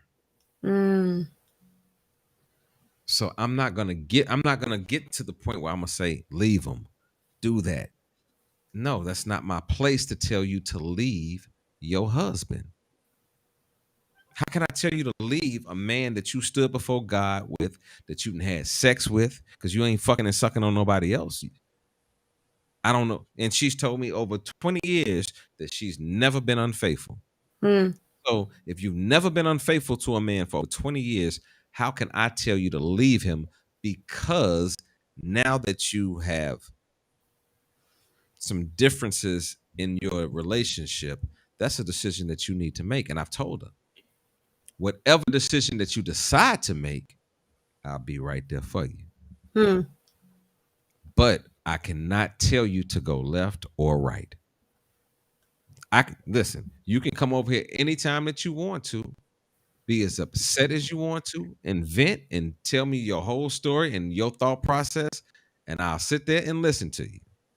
But I will never give you my opinion about what you should do in your marriage unless, and this is what I told her, unless he's physically putting his hands on you and fucking you up. And from what you're telling me, he's not doing that. Because guess what? I'm gonna just break this conversation down. When he was younger and in the marriage, he dealt with other people and cheated several times, and she never went anywhere. Now he's older. That thing don't get hard no more. So I don't know. I don't know if when that thing was good, he was banging your back out to the point where you didn't give a fuck what he did on the side. Now that thing ain't working no more. You don't want to fuck with him. Or is it a multitude of things? I don't know. I don't know what you really feel, because I'm not walking this shit with you every day. I'm just hearing you mad right now. It just happened. Your particular viewpoint, yeah. It just happened. I'm not. Y'all got kids. grown. That's why you can't be quick to jump into somebody else's stuff. And I think that's really what that young lady was saying in that clip. Everybody's so quick to jump in. Do you know the whole story? Do you know the background? How many times has she called you to save her from old boy? And like she said, unfortunately, you can't control the spill out. You can't control when people lose their tempers and things get out of hand. And now you got babies caught in your bullshit. You can't control that.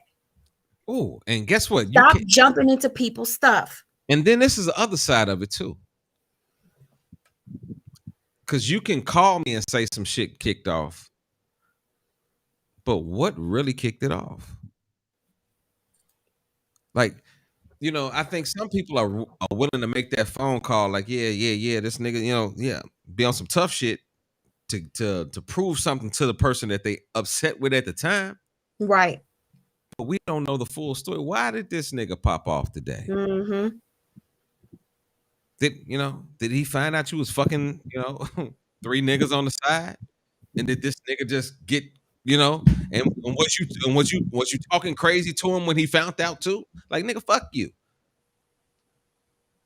Cause guess what? If somebody were to tell me that story, I'd be like, yo, G, if I found that shit out, I'd probably crack your motherfucking head. You feel what I'm saying? And then at that point, I'd probably tell you, call whoever the fuck you gonna call. You feel what I'm saying? Like now. Because when people are angry, you don't know how they're going to respond. When you push somebody, right, wrong, or indifferent, when you push somebody past a certain point, you have no idea what headspace they are now going to be in when they lash out at you. You can't, there's no way to control that. There's absolutely no way to control that. So we have to really think about the consequences of our actions. And Raina said, I'm far too grown to be arguing with anyone, especially on Facebook. Who does that? Who are these people? Unfortunately, they're grown folk and they still doing it. I don't understand it, whatever. But yeah, moral of the story is stop reacting to everything and think about what you're doing before the fuck you do it. Yeah. Listen, the day of Facebook is so crazy. And I tell you this from personal experience. I've had people get mad at me and I'm like, I ain't even did shit to you. You just mad at me because I ain't responded to because it might be a situation where they send me a text and an inbox, and I ain't in a position where I feel like answering no fucking inboxes at the time. You know what I'm saying? Well, fuck it. Fuck am I supposed to?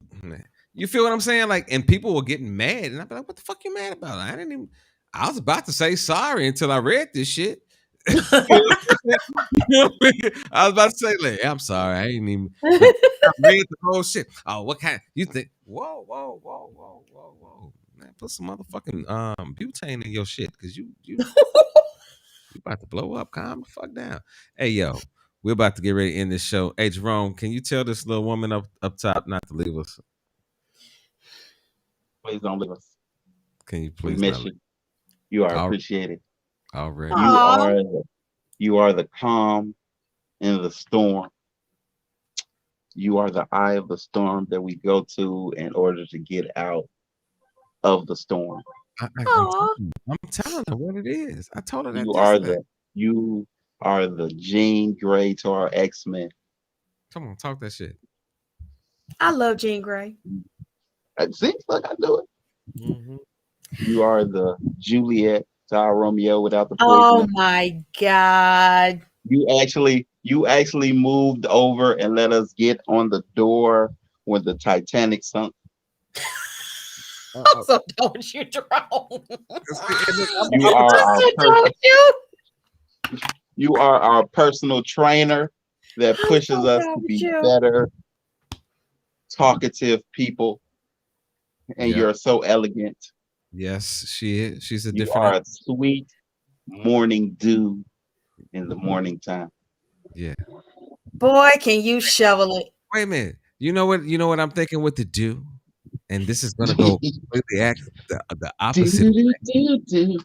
Oh yeah, he said do. It's going even better. Listen, you are the X-Lax to a motherfucker with a constipated stomach. Oh, hold on, wait. wait a minute. You saw how that took a different turn, right? You saw that? No. Listen what I'm trying to tell you. What a nigga. Courtney late ass said, "Don't leave us." Talk about don't let me act Detroitish. Wait a minute. Wait, don't make her act like she from the D. Okay.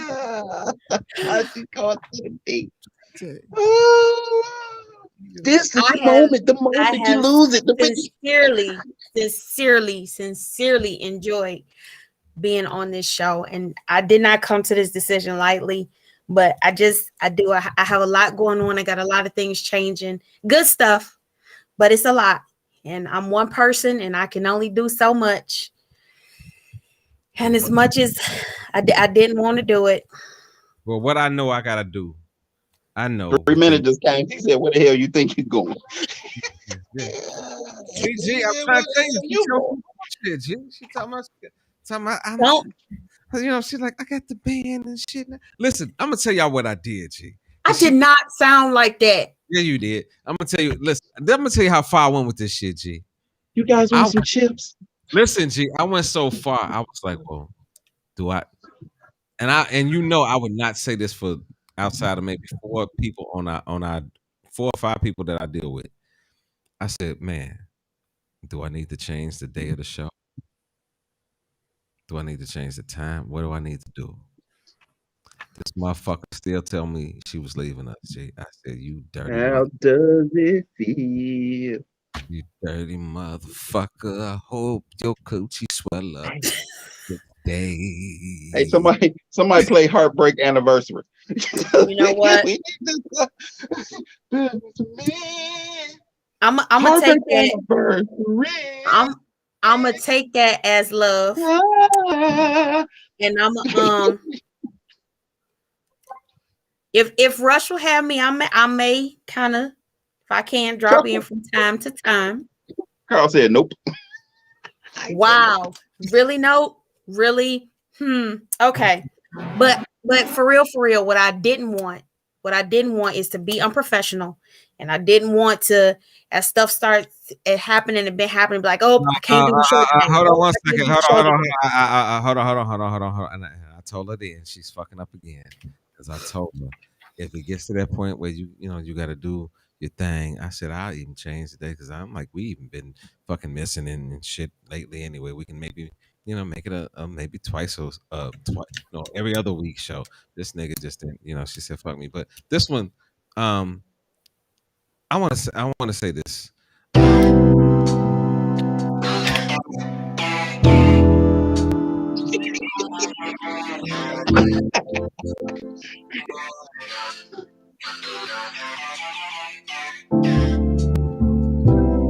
I'm sitting here waiting for this nigga to come back next week and do this fucking show. Oh, I swear that her coochie swells up for about a week. I hope that she comes back next week. See, I didn't want to like her. I usually have to fight her every fucking week up on the show. You know I like her. Damn, I think her coochie good too. I think it's good, but I don't know.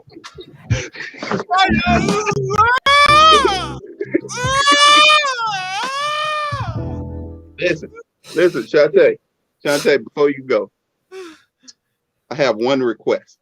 Yes, dear. There'd be so much tension on this show sometimes. Yes. Pray for I just need you to let Rush hit it one time for the one time.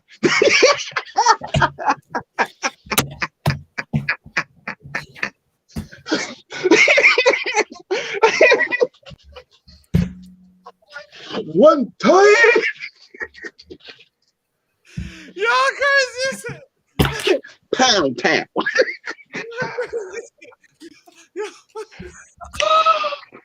In the immortal words of Della Reese in Harlem Nights, kiss my entire ass.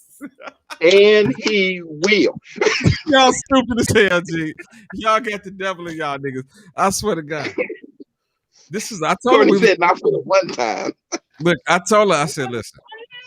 I told her yesterday, I said, man, when she told me she was leaving us, I said, when we do this show, we gonna fuck your ass up at the end. You're not gonna That's the only way you can leave. You gotta, you leave our show. Like a gang, you gotta fuck out.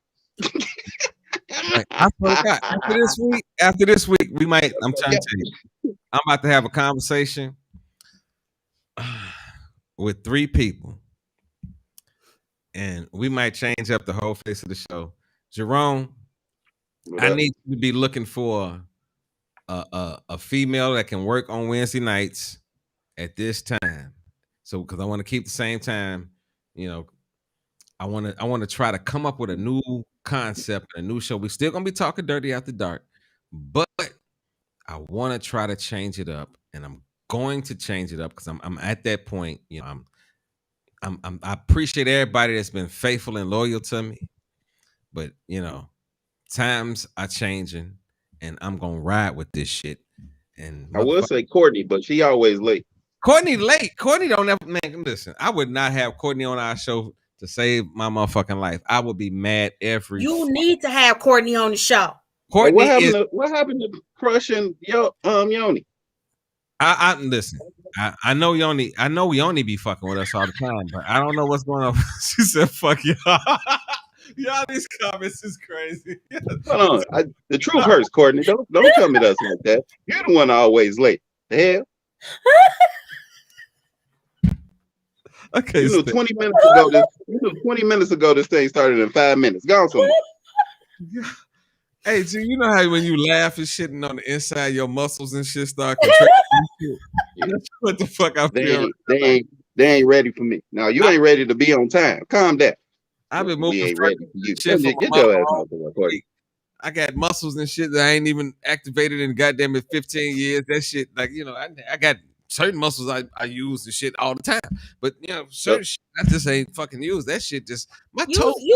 You better rub that Bengay on there. Rub that Bengay on there. You know you got it. Hey, Courtney whole segment just gonna be her looking at people like this.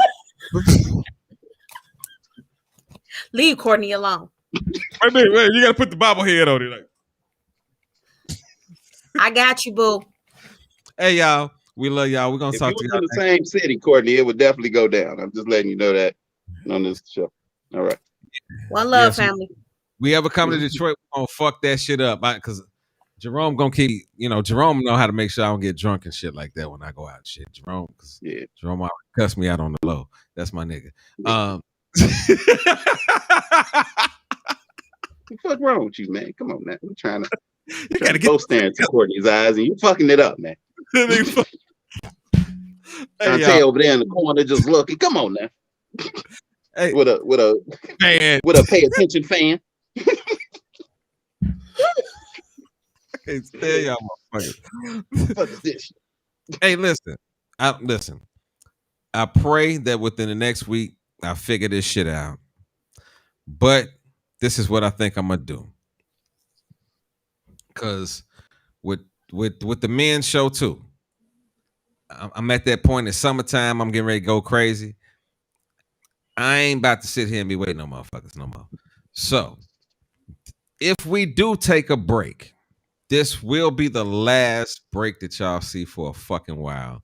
Because when I come back, I'm gonna have a team to run with y'all motherfuckers. So, bro, if you could think of anybody that got an intelligent mind, somebody that ain't gonna get offended, because you know how we talk on this motherfucker get mad real quick on this motherfucker, then I'll be like calling your ass like we gonna fire they motherfucking ass.